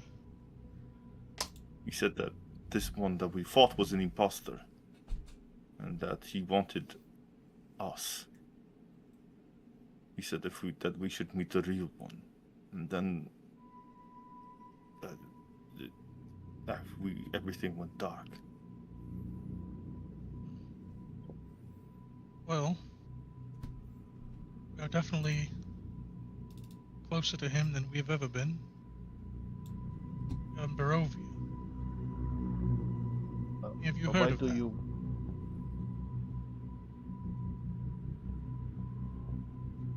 This is the place you mentioned earlier. Correct. This is... If I remember correctly, forgive me, it's been centuries. Barovia is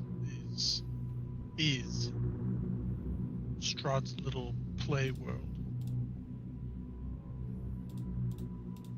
It doesn't conform to the normal laws of reality. It's whatever he wants.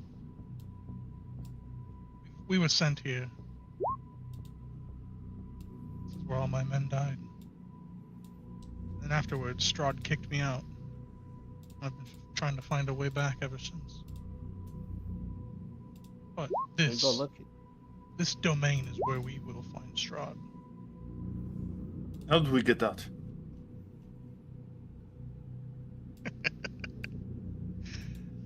Normally you don't. Unless you... Would I know that killing Strahd gets us out of Barovia, or no? You could assume that maybe defeating somebody who is that prevalent could possibly get you out, but you're not 100% for sure. There's been no concrete evidence of anyone escaping Barovia. However, there are rumors that if you take down the man who's in charge of it, then somehow, maybe you can alter the gates of reality.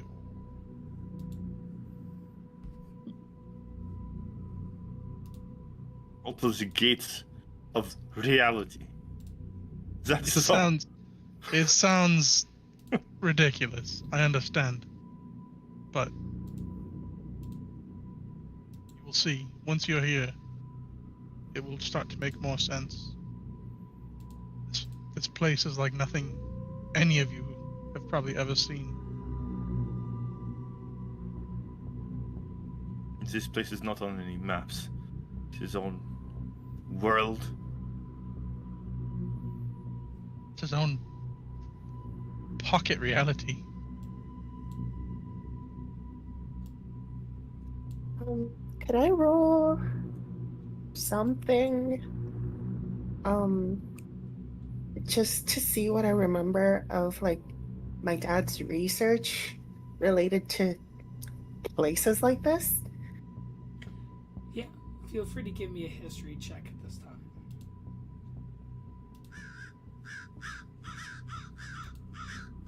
Unfortunately for you, Salome, I truly enjoy killing the undead. If this Strahd is anything like the other, then I'm going to enjoy killing him as well.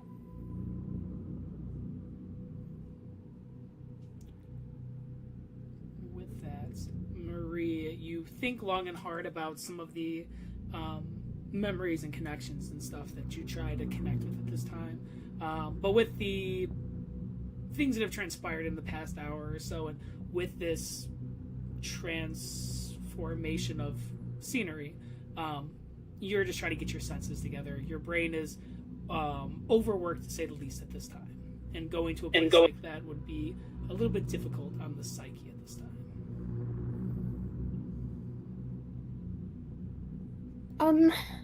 Well, whatever this place is, we should maybe look for signs of the living. I don't know. There's gotta be other people in here, right? It was once, but who knows? I mean, it could change at any moment. Strahd can do what he wants at any moment. Wait, so you can just blink us all to death? Probably if he wanted to. I mean, I watched it happen to my men. He killed a troop of almost 30 men, almost within the blink of an eye. Faster than light.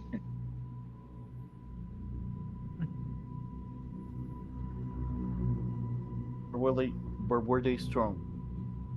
Were they good men, or were they just, Good men. Good We were supposed to be the best of the best. Yeah, but like, do you know how many places I've walked in where they were like, the guards are the best of the best, but they were just, guards. Mid. Mid at best. The mid of the best. You know what? Okay, I'll stop bad buffing your dead friends. Sorry, I spoke out of turn. He called your He's friend just like mid. staring daggers into you, then looks away. Cutting through the fog, looking at each other at this time. Jason, I do believe what you've done is a faux pas. Yeah, I also believe what I did. It's kind of bad. Sorry. Hey, at least from what you said, all we have to do is kill this Strahd guy, and then we can go home. Simple. Simple, yes. Well, guess we have a lot of time on our hands, or don't have a lot of time. I'm not sure. It's really up to Strahd at this point, but we should get going. Yes, let's Going move. where? A settlement, presumably. Yeah. Hopefully. I mean, Anywhere is better again, than the middle of nowhere. yeah, but where is the settlement? Like, do we just pick a direction and walk there? Like, That Exactly. is generally what happens when you lost. There's, as far as I'm aware, this place hasn't been documented a lot. It's Okay, far then. because it changes so much. It's not to say that residents who live here have a map of this place. Not sure, but there are citizens here that live here in this domain. Villages, towns, good people. How long did you spend Hello? here before? Hmm? How long did you spend here before?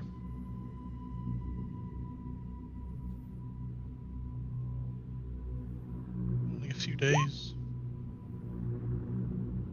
You have seen evidence of other people who live here, cities and towns?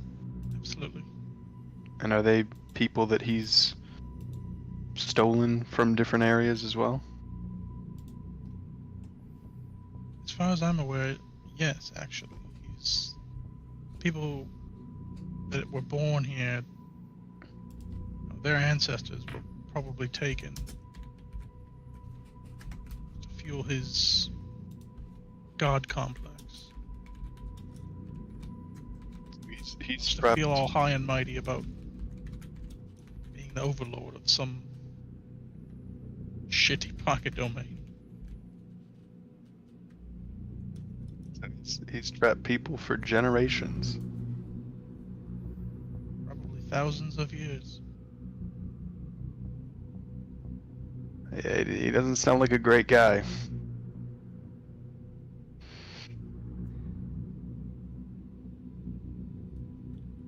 Can't As trust a word he says. the whole group looks at each other at this time, and during this conversation, I will ask for Gray to give me a D100. Roll as Alright. well. 48. As you guys are talking, you guys begin to kind of get your footing in this area a little bit. The mist continues to roll across the road as well as in the forest itself. The forest you can only see about 3 or 4 trees deep. The rest is just all a misty kind of pool. Just stuff that you notice at this time.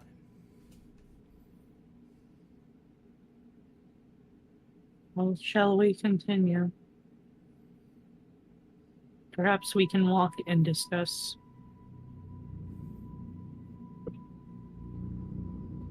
Then let's walk south. Very well. Which way is south? That way. And Jason's just gonna start walking. About it. It's actually that way. Nah, this is a different place. The south is Camera north and again. that kind of The stuff. camera again. South is east. Honor. As you Honor. guys are walking at this time, there is a road that continues in front of you. There's a road that kind of goes backwards, the way that you guys are kind of facing the opposite of. And then there's 2 sets of trees, left and right. You guys continue down the road, turn back, or go into the directions of the woods. Keep going down the road. Follow suit. Yep. Let's follow. Eventually, we'll hopefully run into something. Alright. Then As I get up from being on the ground, I'm gonna grab Ixik by the tail, and he's still gonna be like digging up worms and stuff, and complaining. And I'm just gonna grab him, throw him on my shoulder, and then he's gonna go invisible and kind of just hang out in secret. as he's kind of hanging out around you at this time, kind of out of sight, kind of lurking through the shadows as you guys begin to make your way down the road. After what feels to be about 20 or so minutes making your way across the pavement kind of style road, you notice up ahead 2 sets of gates. The fog spills out of the forest, kind of swallowing up the road behind you as you guys continue to move. But ahead, you guys see jutting from this impenetrable woods. You can see all these trees are very dense around each other. What looks to be 2 high stone sides of a gate, looming gray in the fog. Huge iron gates hang from the stonework with dew that begins to cling with a cold tenacity to its rusted bars. you notice that there's two headless statues of armed guardians, kind of flanking the gates, their heads now lying amongst the weeds at their feet. This area greets you with silence. You can see you guys are probably about 30 yards, 40 yards away, as you guys can finally see it through the fog and through the mist. But this looks to be a towering gate where outside of the gates, almost like fencing, is this dense woods and foliage that you cannot seem to go through when it comes to its thickness, when it comes to the vegetation. What do you guys do at this time?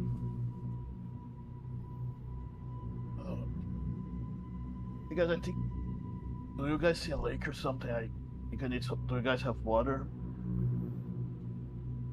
I have rations. I kind of need. I just need water if you have it. I do not have the ability to create water right now. I'm afraid I'm rather spent. I have a water skin. I'll just toss it at him. Thank you. And I'll I go know over to. it just feels hot in here.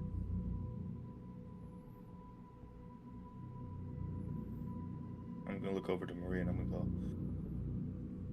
Sister, are you alright? Are you okay, sister? Oh yes, completely fine. Skeleton punched me in the face. Other than that, I just want to know where we are. I am so sorry this ended up happening to you. What do you mean? I came to that town for my work. And here you are now. Trapped, so to speak. And you think I wouldn't have come after you if I found out you were trapped somewhere? I would have not wanted you to. When to has have that imprisoned. happened? When have I cared what you think? Yeah. I'm gonna kind of like. I'm like, it's gonna be very visibly like grimaced on my face. I'm just going to say, I just don't want you to get hurt out here.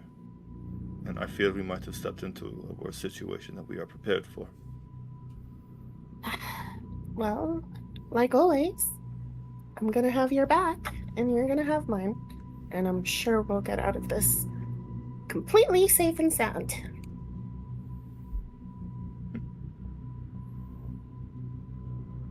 I believe you. Plus, we're in a great place. I mean, there's gotta be a bunch of people that need help here. So I might have come either way. That is one way to look at it. You know as well as I do. Captured people act like prisoners because they are prisoners. And you know how much I love them.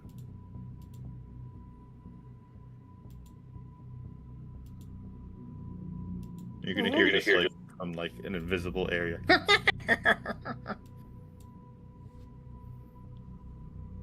I think there's a beetle over there if you want to go grab it. You just hear as Exit goes running to try and eat that beetle. Anyway, let's just check if there's any chains to break. We break the chains, then we break the metaphorical ones we apparently have, and we go back to our daily life.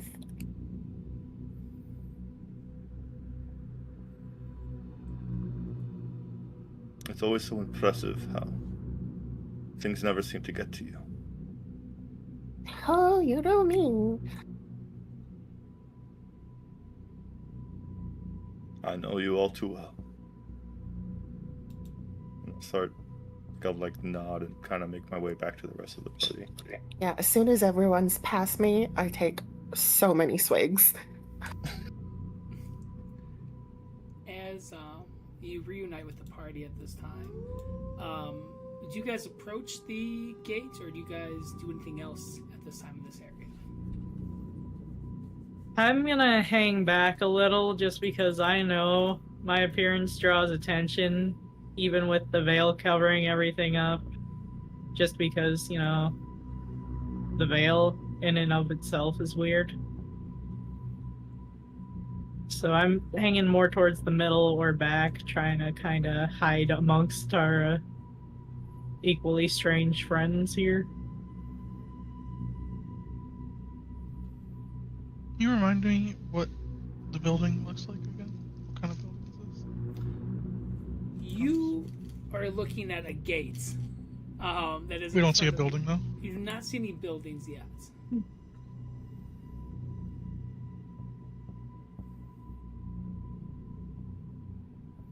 We could either try the gate or we can keep going.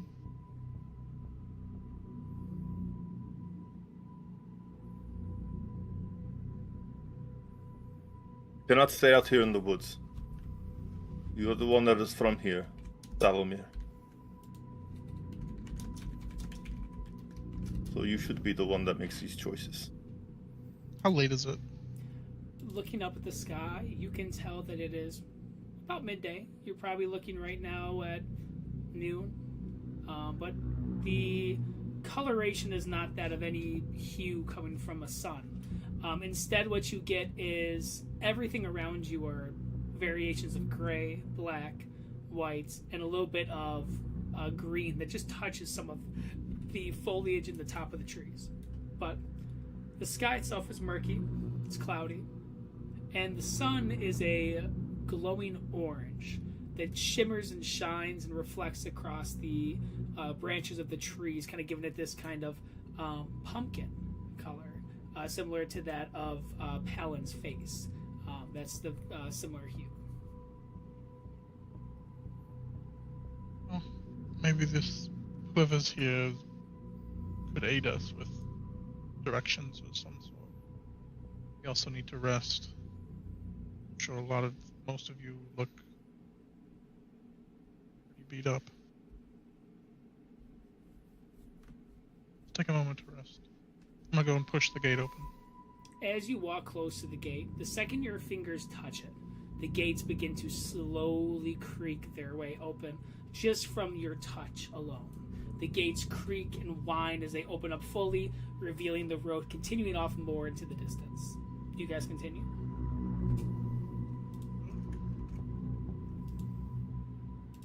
I follow. Yeah.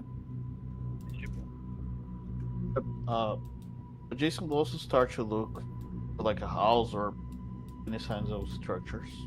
Yeah. As you guys are looking, what you guys see is the following. After walking for what feels like the better half of a full hour to an hour and a half, you guys notice an opening when it comes to the trees. The trees no longer are there side by side, and what is revealed is to be an open field. Now, those fields do roam with hills and valleys, but this is what you see as follows. You see this opening area, you can see it off into the distance. You do notice two things that catch your eye. Well, three things for certain. You notice down into the distance, you can see what looks to be a small village. Probably about another 20-minute to 30-minute walk when it comes to these small little trails and this road that you're on. You can see that kind of peeking through some of the mist. On top of a large hill, though, that kind of towers above everything in the lands, is a giant castle. You can't make out much detail, but you can see these towering castle towers, what looks to be a kind of reinforced kind of walls and siding, and it is at the top of a tall, spiraling mountaintop. You can see that there is a faint purple glow coming from the tower tops. In addition to this, you can also see off to the left through the field, there is a large river. This river flows as clear as the blue winter sky through this valley. You can see that off in the distance. You can hear the trickling of water. That is probably about a 10-minute walk or so as well. Those are some of the things that you can see from where you're at. What do you guys do at this time?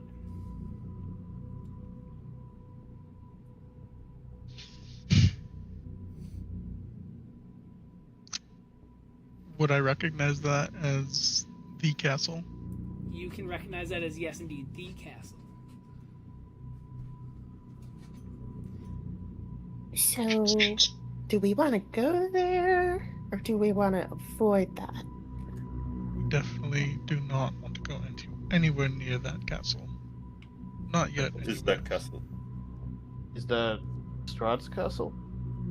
That is where he lives, yes. I mean, then shouldn't we go there? You know, just kill him, get this over with? Do you believe you can take a man who is able to transport us to a whole different plane? Yes. The confidence, man. Respect the game. Well, I like it. be my guest then, but I will not be following you. I'm not gonna go alone, but I'm just saying, you know, we rest a little bit. We could probably take him. But yeah, sure. You I'll haven't follow. seen what I've seen. I am of the opinion that we should wait to take any action. I am If you not should- much you of a should- fighter, so I'll also have to say, no, thank you. You know what we are fighting, Thalomir. You must know something about it. Something about how to kill him. You believe we can do it now? Or Would I tomorrow? know, Wade, would I know anything about how to kill him? You Or was I just kind of told, like, you hey, were told go that deal he with has this? to basically be slain. Like, that's what you were told. You don't know the mechanics, though, on how to kill him as of now. Fortunately, given the nature of who he is, and where we are, I was not given much information. More so, just go here and kill him. Save the people that are in need. We were in the process of trying to figure that out when Strahd appeared and slaughtered my men. Turned me into this beast.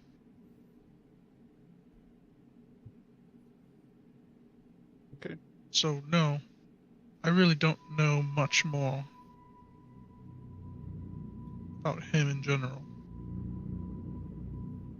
But I know what I saw. And I know that we aren't ready.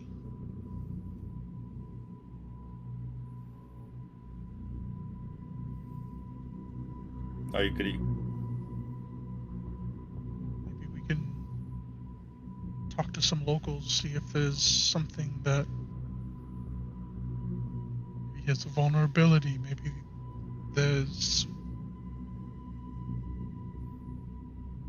not sure.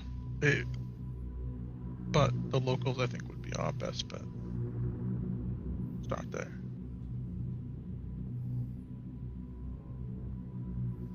But first we should rest up, get food, gain our energy.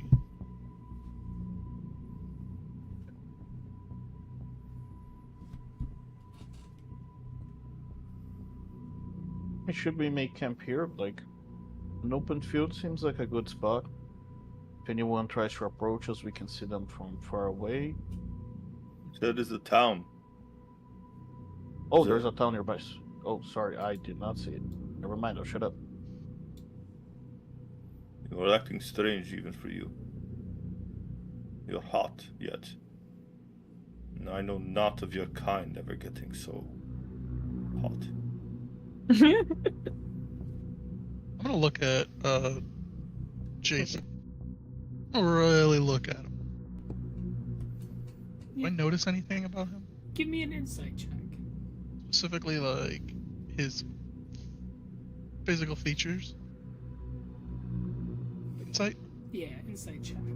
Or if you're looking just to look over him, it'd be perception, but insight to check him out with a 16 is a good roll, though. You notice he looks clammy. You can see that there's sweat that's visible across kind of the top of his forehead that kind of beats down his temple.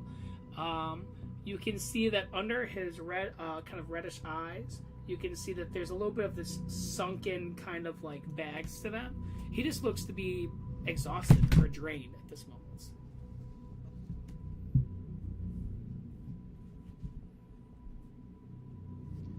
Let's make our way to the town. I'm sure they can provide us with a warm meal.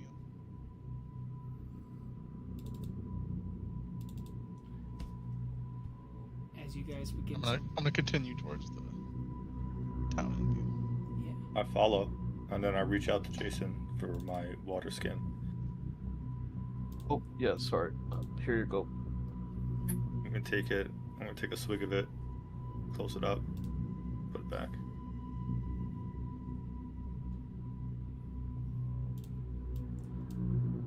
At this moment, as you guys begin to kind of continue walking at this time, I'll ask for Palin to give me a D100 as you guys continue at this moment. 27. As you guys are walking, you guys do notice a few things as you guys have been making your way across the field. Palin, you notice that there is a man who is standing at the side of the river. You can see he's wearing overalls, you can see he's sitting there, and you can see he's kind of like blankly staring off into the distance. It's one thing that you notice. Another thing is you notice right by your feet as you're walking kind of in the large kind of grassy brush, you can see that there is a body. Just the top half. You can see a half-decayed body of a man that is laying there across the side of the road. Everything from his rib cage and down has been torn and eaten off of his body. He has been exposed to the elements for a while. You can see that there's maggots and the foul, putrid smell finally hit your nose once you approached. These are two things that you notice. You don't see any items or anything of importance on the body, but that's something that you see at this time. Is there anything you say or do, or do you guys continue walking? Yeah, I'll point out the man. Does anybody else see that man over there staring? No. No. No. No? What? The gaslighting is crazy. You don't see that guy? I'm not looking over there. He's to the south. Which south? The other south. Jason's or Jason's or Marie's? The other one. Oh, it's Palin's self. Because each of us My has south their is own up. self.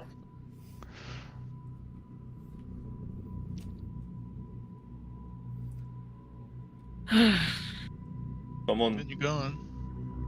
if we're going to be talking to the people. Yeah, you shouldn't we say see first. why he's there? He's a person, I think.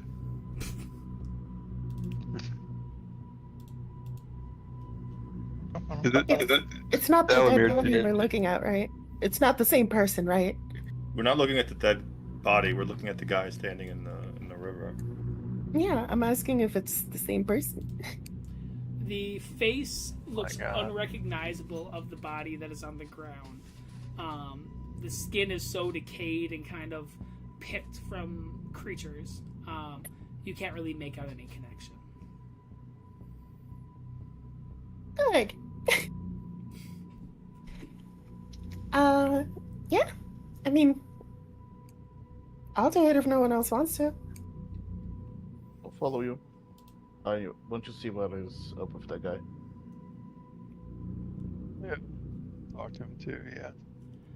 You, I follow.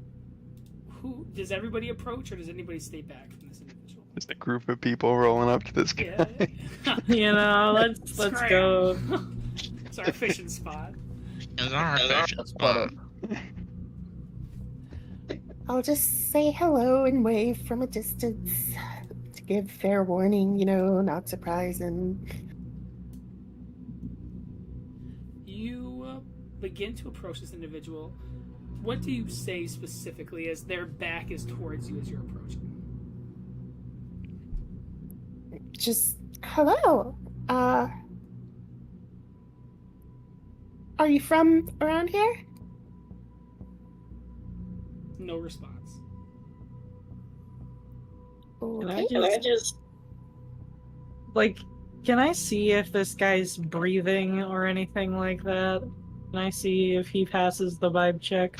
Give me a perception check to see if you can notice any breathing from his torso. That's a solid 14. He kind of like moved his foot a little bit, kind of like moving some of the dirt, so you can tell he's alive. Breathing is hard to tell. You think you can see some breathing in the chest, but it's kind of hard to see with all the clothes that this individual has on. He wears what looks to be an over kind of wrapping scarf that is gray, a yellowish kind of tarp-like jacket with the hood up, and a large backpack with what looks to be a fishing pole that is attached to that backpack in the back. Alright, well, I can't poke him with the quarterstaff if he's alive, which was the initial plan. I mean, I can still do it, I guess. I'll just poke his shoulder. As you poke his shoulder, you can see he kind of jumps a little bit. As you can see, an individual turns and looks your direction. This individual has a yellow jacket. You can see that there is a white beard that kind of scruffs off into the front, as well as a mustache that kind of curls. You can see stern but soft blue eyes that look back at you as he looks at you with a little bit of startled from the poke, and then he turns and goes, I'm sorry, the hearing is not one of my strongest senses. I understand. What brings you over here to the river? Oh, we were just passing by and noticed you all alone, so we wanted to make sure you were okay.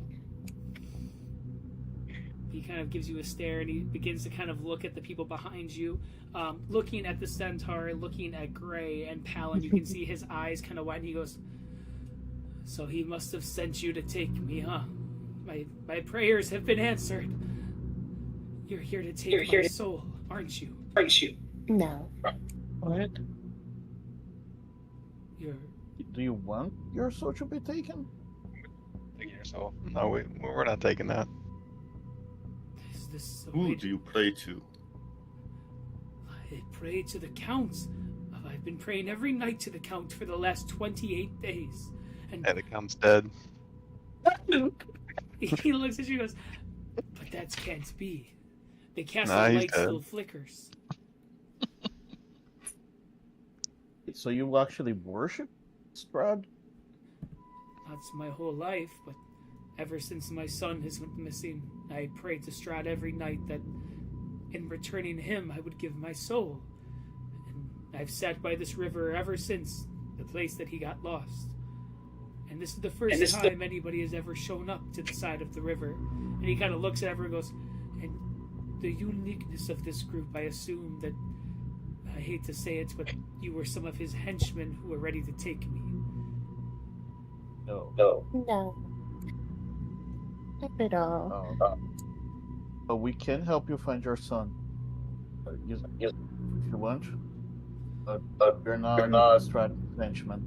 Or the people who are going to kill him eventually. I don't care what your opinion is of him, or what your plans are to have with him. All I care about is that I get my son back.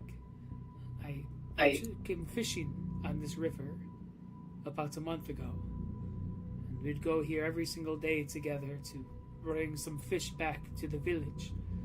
But that one day, he went to check some of the traps that we have. There's small river shrimp that we collect. And he went down the stream, and he didn't come back. So when I made my way over there to see what might have happened to him, all I saw were a set of shoes. His shoes that I gave him on his birthday last year. That I saved enough coin and found somebody in town with enough leather to make them. That was it. And what makes you think it wasn't Strahd that took him? I don't know what he would want with my son. He's never intimidated me or visited me, or he's never mocked me for it. It's just one day he disappeared, and I pray every night. And you see he begins to dig into his bag, and he pulls out what looks to be this small carved bat totem that he made out of wood. And you can see that there's a small vial of blood not big. It's probably about an inch or two with a small cork cap. As he kind of shakes, he goes, "Every night at midnight, I put a drop of my own blood onto the totem, and I say a prayer that I hope will be answered. This is my son, after all. How old is your son? 10. Definitely not the dead carcass. Got it. You saw a dead carcass. Went by the riverside. Yeah, but I was an adult. And also only the legs. Something to the river. My son can swim very well. I know the river hadn't take him. I know that nobody in town said that they saw him in the upcoming days. Nobody is adventurous enough to be a search party and look for him inside the Slavic woods. It's too dangerous to look there. That's why I hope that my prayers to the Count will be answered. And I assume that you aren't locals here at the village. No, we were hoping you could tell us more about the village, because that's probably where we're headed next. It's a small settlement that looks out for themselves. Maybe 50, 60 people max inside the village. The town of Vallaki up north has plenty more, but the village here has just enough to kind of get by. The Blood on the Vine Tavern is a place that you can get more legends or rumors. They also have okay drinks and places to sleep. But if I were you and I wanted to survive, I'd recommend as quick as possible making my way up to Vallaki. They have reinforced walls around the area, and they have more guards than the village does. But if you need information, go to the village first, but I wouldn't stay more than a few days. What is in this village? What is what with the What do you run village? from? Many things. There's undead that make their way into the village. If you look at some of the houses, most of them are abandoned. There's stray dogs that eat anybody who dies from starvation or exposure in the streets. There's, dare I say, wolf creatures that prowl on the outskirts of the town, where if anybody gets lost or if their carriage breaks down, they're torn to bits. And then there's, of course, the vampires as well. What do you mean, wolf creatures? They are not human. They're not wolf, and I've seen dire wolves inside the fields before. They're not that. They stand on two legs, with hunched back, snarling teeth, drool that dribbles down to the ground, and they have a hunger that can never be satiated, can never be satisfied. I've heard stories about hunters who would go into the woods and watch these creatures kill dozens of people and still chase them back to the village.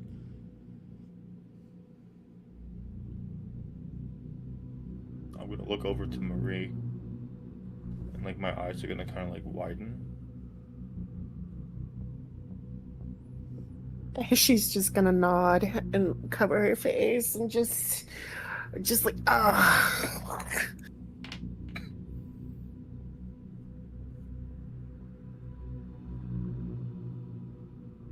Are there people in the village that stay there, knowing all of these?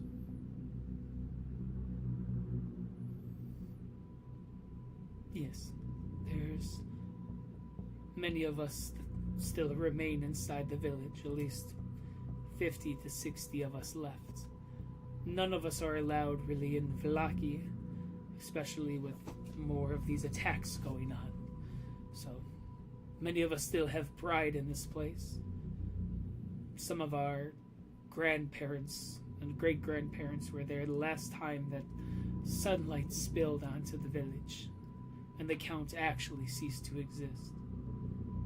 But we've never experienced those times myself, and all those younger have not either.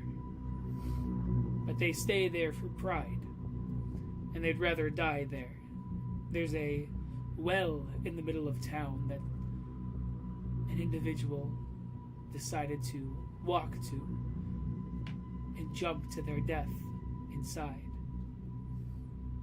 just because they'd rather have their spirit stay in the village than be lost in the fields or in Valaki. Oh. I don't know. Did you guys actually use the well? Are you guys out of potable water, or? You can see he kind of pauses, goes, "We don't use the well out of memorial for him. We usually get our water from this river." You said there was a time without the Count. Yes, but that was probably 200 to 300 years ago. It was a time where, for a few decades, the Count was gone, and light shined back on Barovia, where we were able to live and come and go as we please. My parents would tell me about my great-grandparents. But that's a time that I think is just false hope to make us all not give in to the darkness. How did they get rid of the Count? I don't know.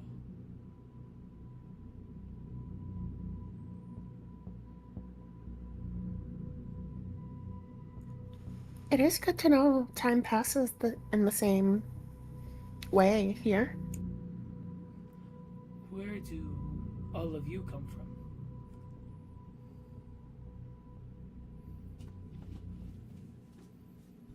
What was our world called? You don't. I You guess don't. we would have been Toral. Yeah.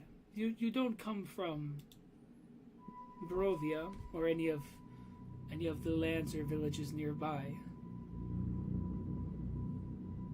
Probably not. Well, I appreciate the help trying to find my son, but I think I'm going to stick with the totem. Good luck on your journeys in the village, and I usually find myself there before dusk, at the Blood on the Vine. And if I see you there, I'll make sure to buy you a drink with whatever coin I have left. Fair enough. How about we make a little bet? If we can get your son back, you promise to never do this stuff again, to never pray to Strahd. Instead, Jason's gonna give him one of his business cards. You get in contact with me. If you can find my son, I would use this as my new totem at night. No. Nope. Like, no bloodletting, please. If you can find my son, I'd be grateful.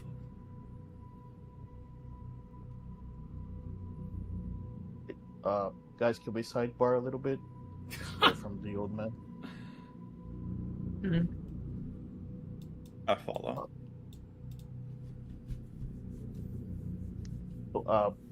I kind of wanted to help him find his son. What do you guys think? You insulted the man's religious beliefs in a place where he is supposedly a god. And now you want to help him. Yeah, that wasn't really about him. That was me testing the limits of Strahd's abilities, because I figured, hey, if I cast Strahd in front of his castle, in his domain, by using his name, like, I was trying to see if he was going to show up or try to smite me or do something. And put the full at risk. And do you think we're gonna find the 10-year-old that went missing a month ago? There are stranger things that have happened. You are now trying to get us to go into a dangerous set of woods that we know nothing about, in a world we know nothing about. for some old time. Well, we know a few things. There's dire wolves, there's werewolves, there's a big vampire overlord. There are other There are less power. vampires. Yes. With all that they know about, they still won't enter that forest. Hey, aren't you supposed to be the big Inquisitor guy who's here to help people? I am not a fan of being trapped in a world and going out on dangerous missions without knowing enough of where I am and what I am dealing with. Think about it like this. If we help this guy, then we have a place to stay for free. And he's probably going to be like a good ally, a good source of information. And when we were back at the death house, that's what I'm calling it. When you guys saw the dead kids, you were pretty rattled, so I figured, hey, maybe now is a chance to save a living kid. Assuming he's alive. Let's remain positive. Let's assume he's alive until we see him die. I'm just saying, statistically, they're dead after like 24 hours. Like, you can tell, like, HP is losing it. like starting to fume at what Jason is saying. Okay, I am going to back off. I'm not trying to annoy anyone. I'm just pointing out something that I wanted to do. Perhaps we'll encounter him along the way at some point. If he should be alive or dead. That would If be nothing ideal. else, we can recover the body for the father. Damn it! If we happen Jason to is pass right. by it. As much as I dislike his idea, as much as I hate the words that have come out of his mouth, he's right. Is he? We stop and help everyone like this that has some sort of problem. We're gonna be here just as long as that old man. We can either sit here and help these farmers and fishermen, or we can gather ourselves, find a way to take out the one who rules this place, and help everybody. I mean, like you said, Great or good we here. don't have a way to kill Strahd, so where if I was an immortal vampire, where would I hide means to kill me? In the most dangerous places. So by helping these people, we learn more about Barovia. We might learn where, big powerful weapons are, weapons that can kill Strahd. Assuming This they is aren't destroyed. Yes, If there are somebody such destroyed. weapons. If they exist, and they aren't destroyed. You've made quite the assumption about this place already. And we're able to find them. Yes. Yes. And we don't die in the process. That's only a problem for you. I like your optimism. I'm pretty sure you can die again. The double tap. You're undead then. Yeah. Are you already dead, Gray? Oh, so I'm gonna have to do this like individually, but I'm gonna say it all at once because it's essentially each of you in your head, one by one. Here, in a sense, this body is that of a drow, but I am not the drow. Oh, Oh my god. I get it. you're a ghost. Like a puppet. In a sense, do not speak it aloud. Oops. I do not know if it is listening.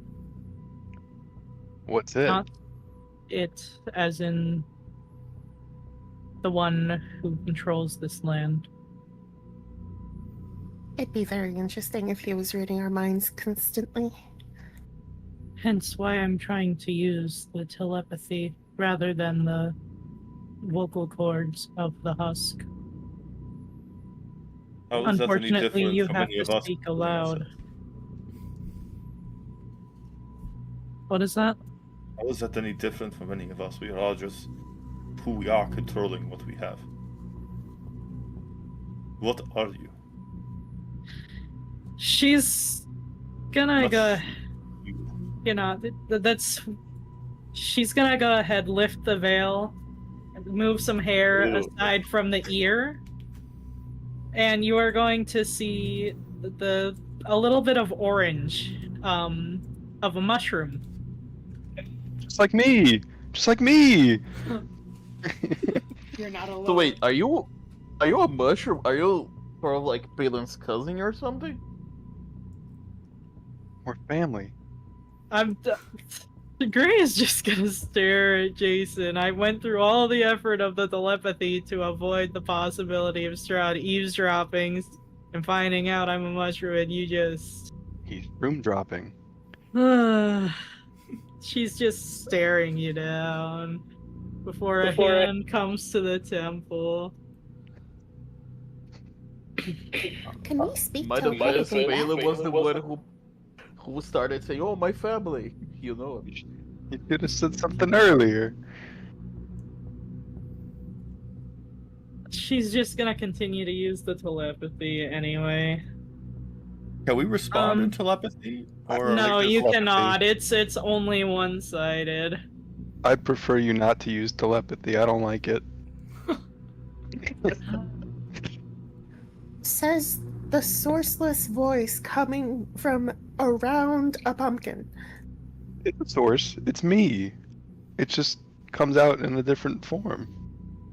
She's gonna continue to use the telepathy to communicate with you guys anyway. Just. But you are still alive. So you are not some undead monstrosity. No, simply the husk is. I am technically a myconid.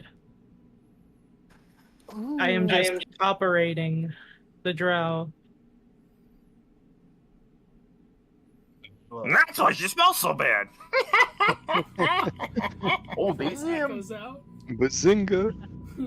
Buzzing. A voice You're gonna echoes see me out. just like slap something away and just. Do we, mama? You know. I am. The husk encountered the colony I originated from. I was planted onto it so that it could repent for its trespassing. Eventually I wandered off.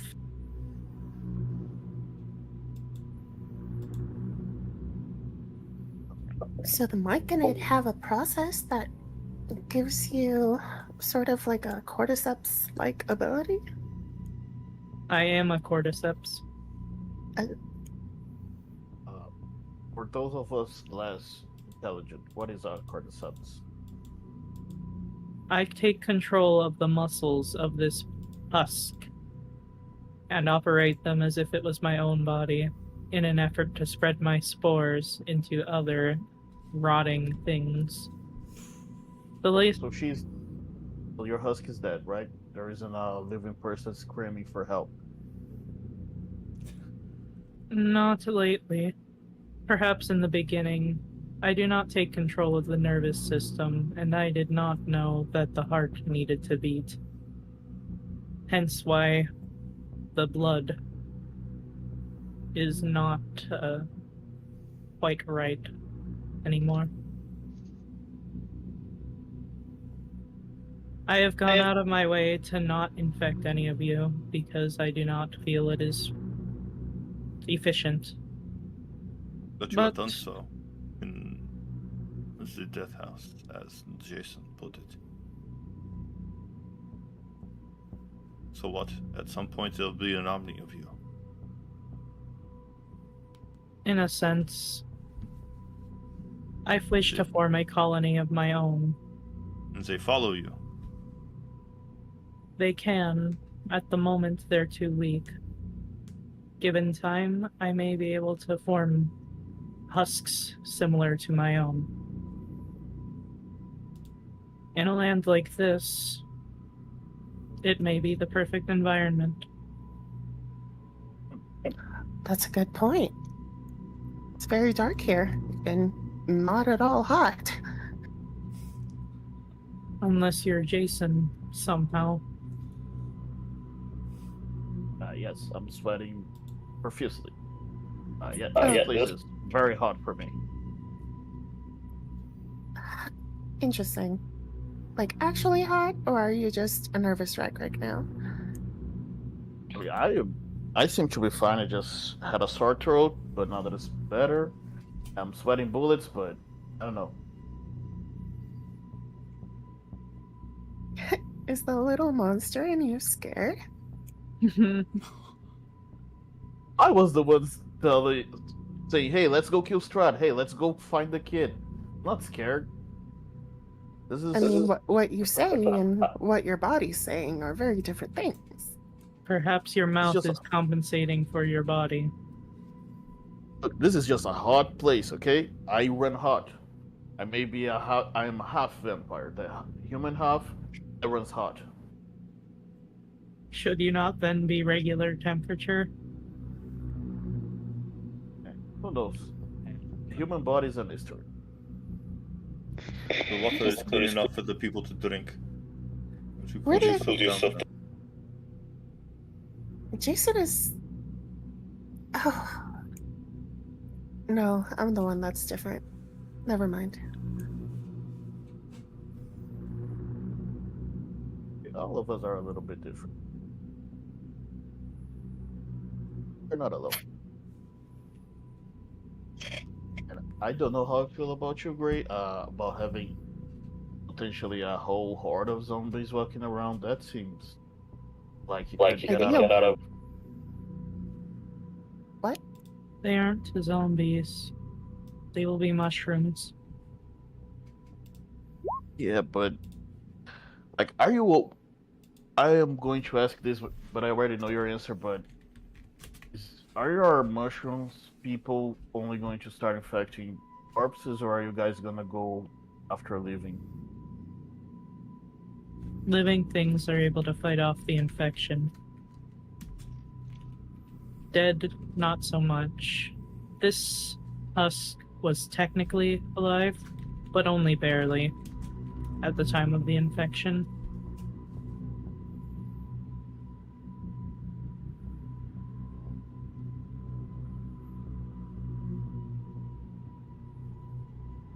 I am curious, however, as to whether undead would be a suitable host, given that they are still operating, but not quite alive. Whether they would be capable of fighting off an infection, or if they would simply be the best host possible.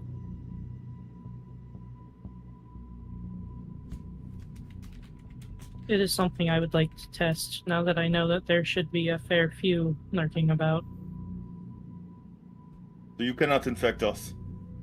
I do not plan on it. As I said, it would not be efficient. You planning on it, and it being a necessity, is a very drastically different circumstance. So you can, or you cannot. Because of power of your own strength. I could not infect you currently. If you were on death's door, perhaps, but I would not. Please don't. That is enough for me.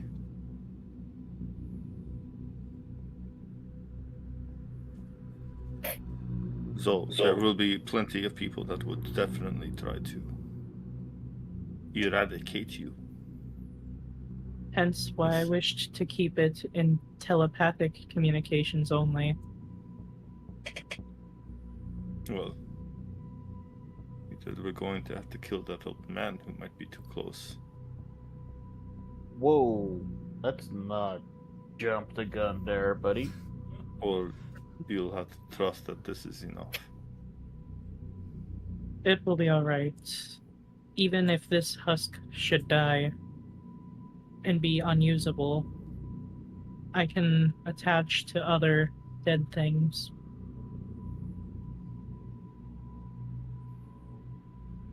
This one is simply the one that I was first attached to. It's only kept just functional enough for me to operate as it is. I was considering looking into a new one at some point. Interesting. Well, I'm a doctor. I'll let you know if I run into any corpses.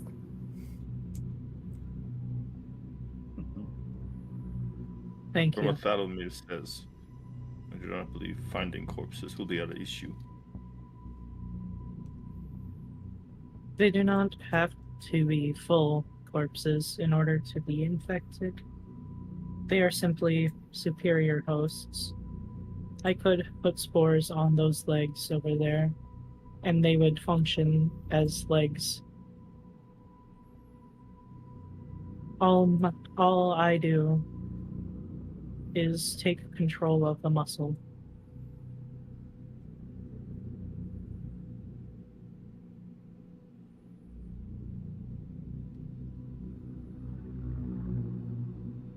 Would you want to leave here? Not Considering. particularly, but I will assist you in it. It will clear the way. For science sake, there's a conversation I need to have with you in private. Very well. So we can look I don't know if we want to do that in voice. I might just message you later. That's fine. Whatever works for you. You Do it in notice. voice. You notice that the fisherman kind of sits there and begins to kind of like kick a few rocks, kind of against the. So he goes, We sidebarred. It's fine. I hope anything I said didn't scare any of you off from potentially helping. No. We're getting there, buddy. Don't worry. I'm on your side. I'm trying to convince them. Very well.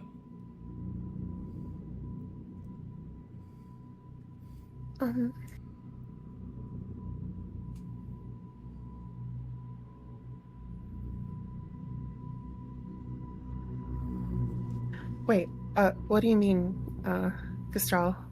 Like, Not just when we're in town, just pull her to the side and have the conversation. yeah. Private watching that. That's gonna be awesome. I mean, I don't want everyone else to find out. We won't. You just won't hear it. That's fine. It's all good. Whatever works. Alright, then at the riverside at this time, all of you guys begin to ponder what the next move might be. Potentially helping out this fisherman, potentially going to the village. But with our wounds, with some of the bits of treasure that we've been able to collect through our time in the Bell property, now in a new land of mist, sorrow, and dread, the entire party begins to look into their next step. Will it be helping this man find his son? Will it be visiting the village? Or would it be visiting the castle in the near future? We'll find out potentially next week from all of us here on Critical Failures. Another episode in the book, episode 4 of our series so far, going on to 5 next week. From all of us, from Frost, from Connor, from John, from Joy, from Nate, from HP, and myself, thank you so much for watching. Check us out again, 8:15 next week. Have a good one. See you next time.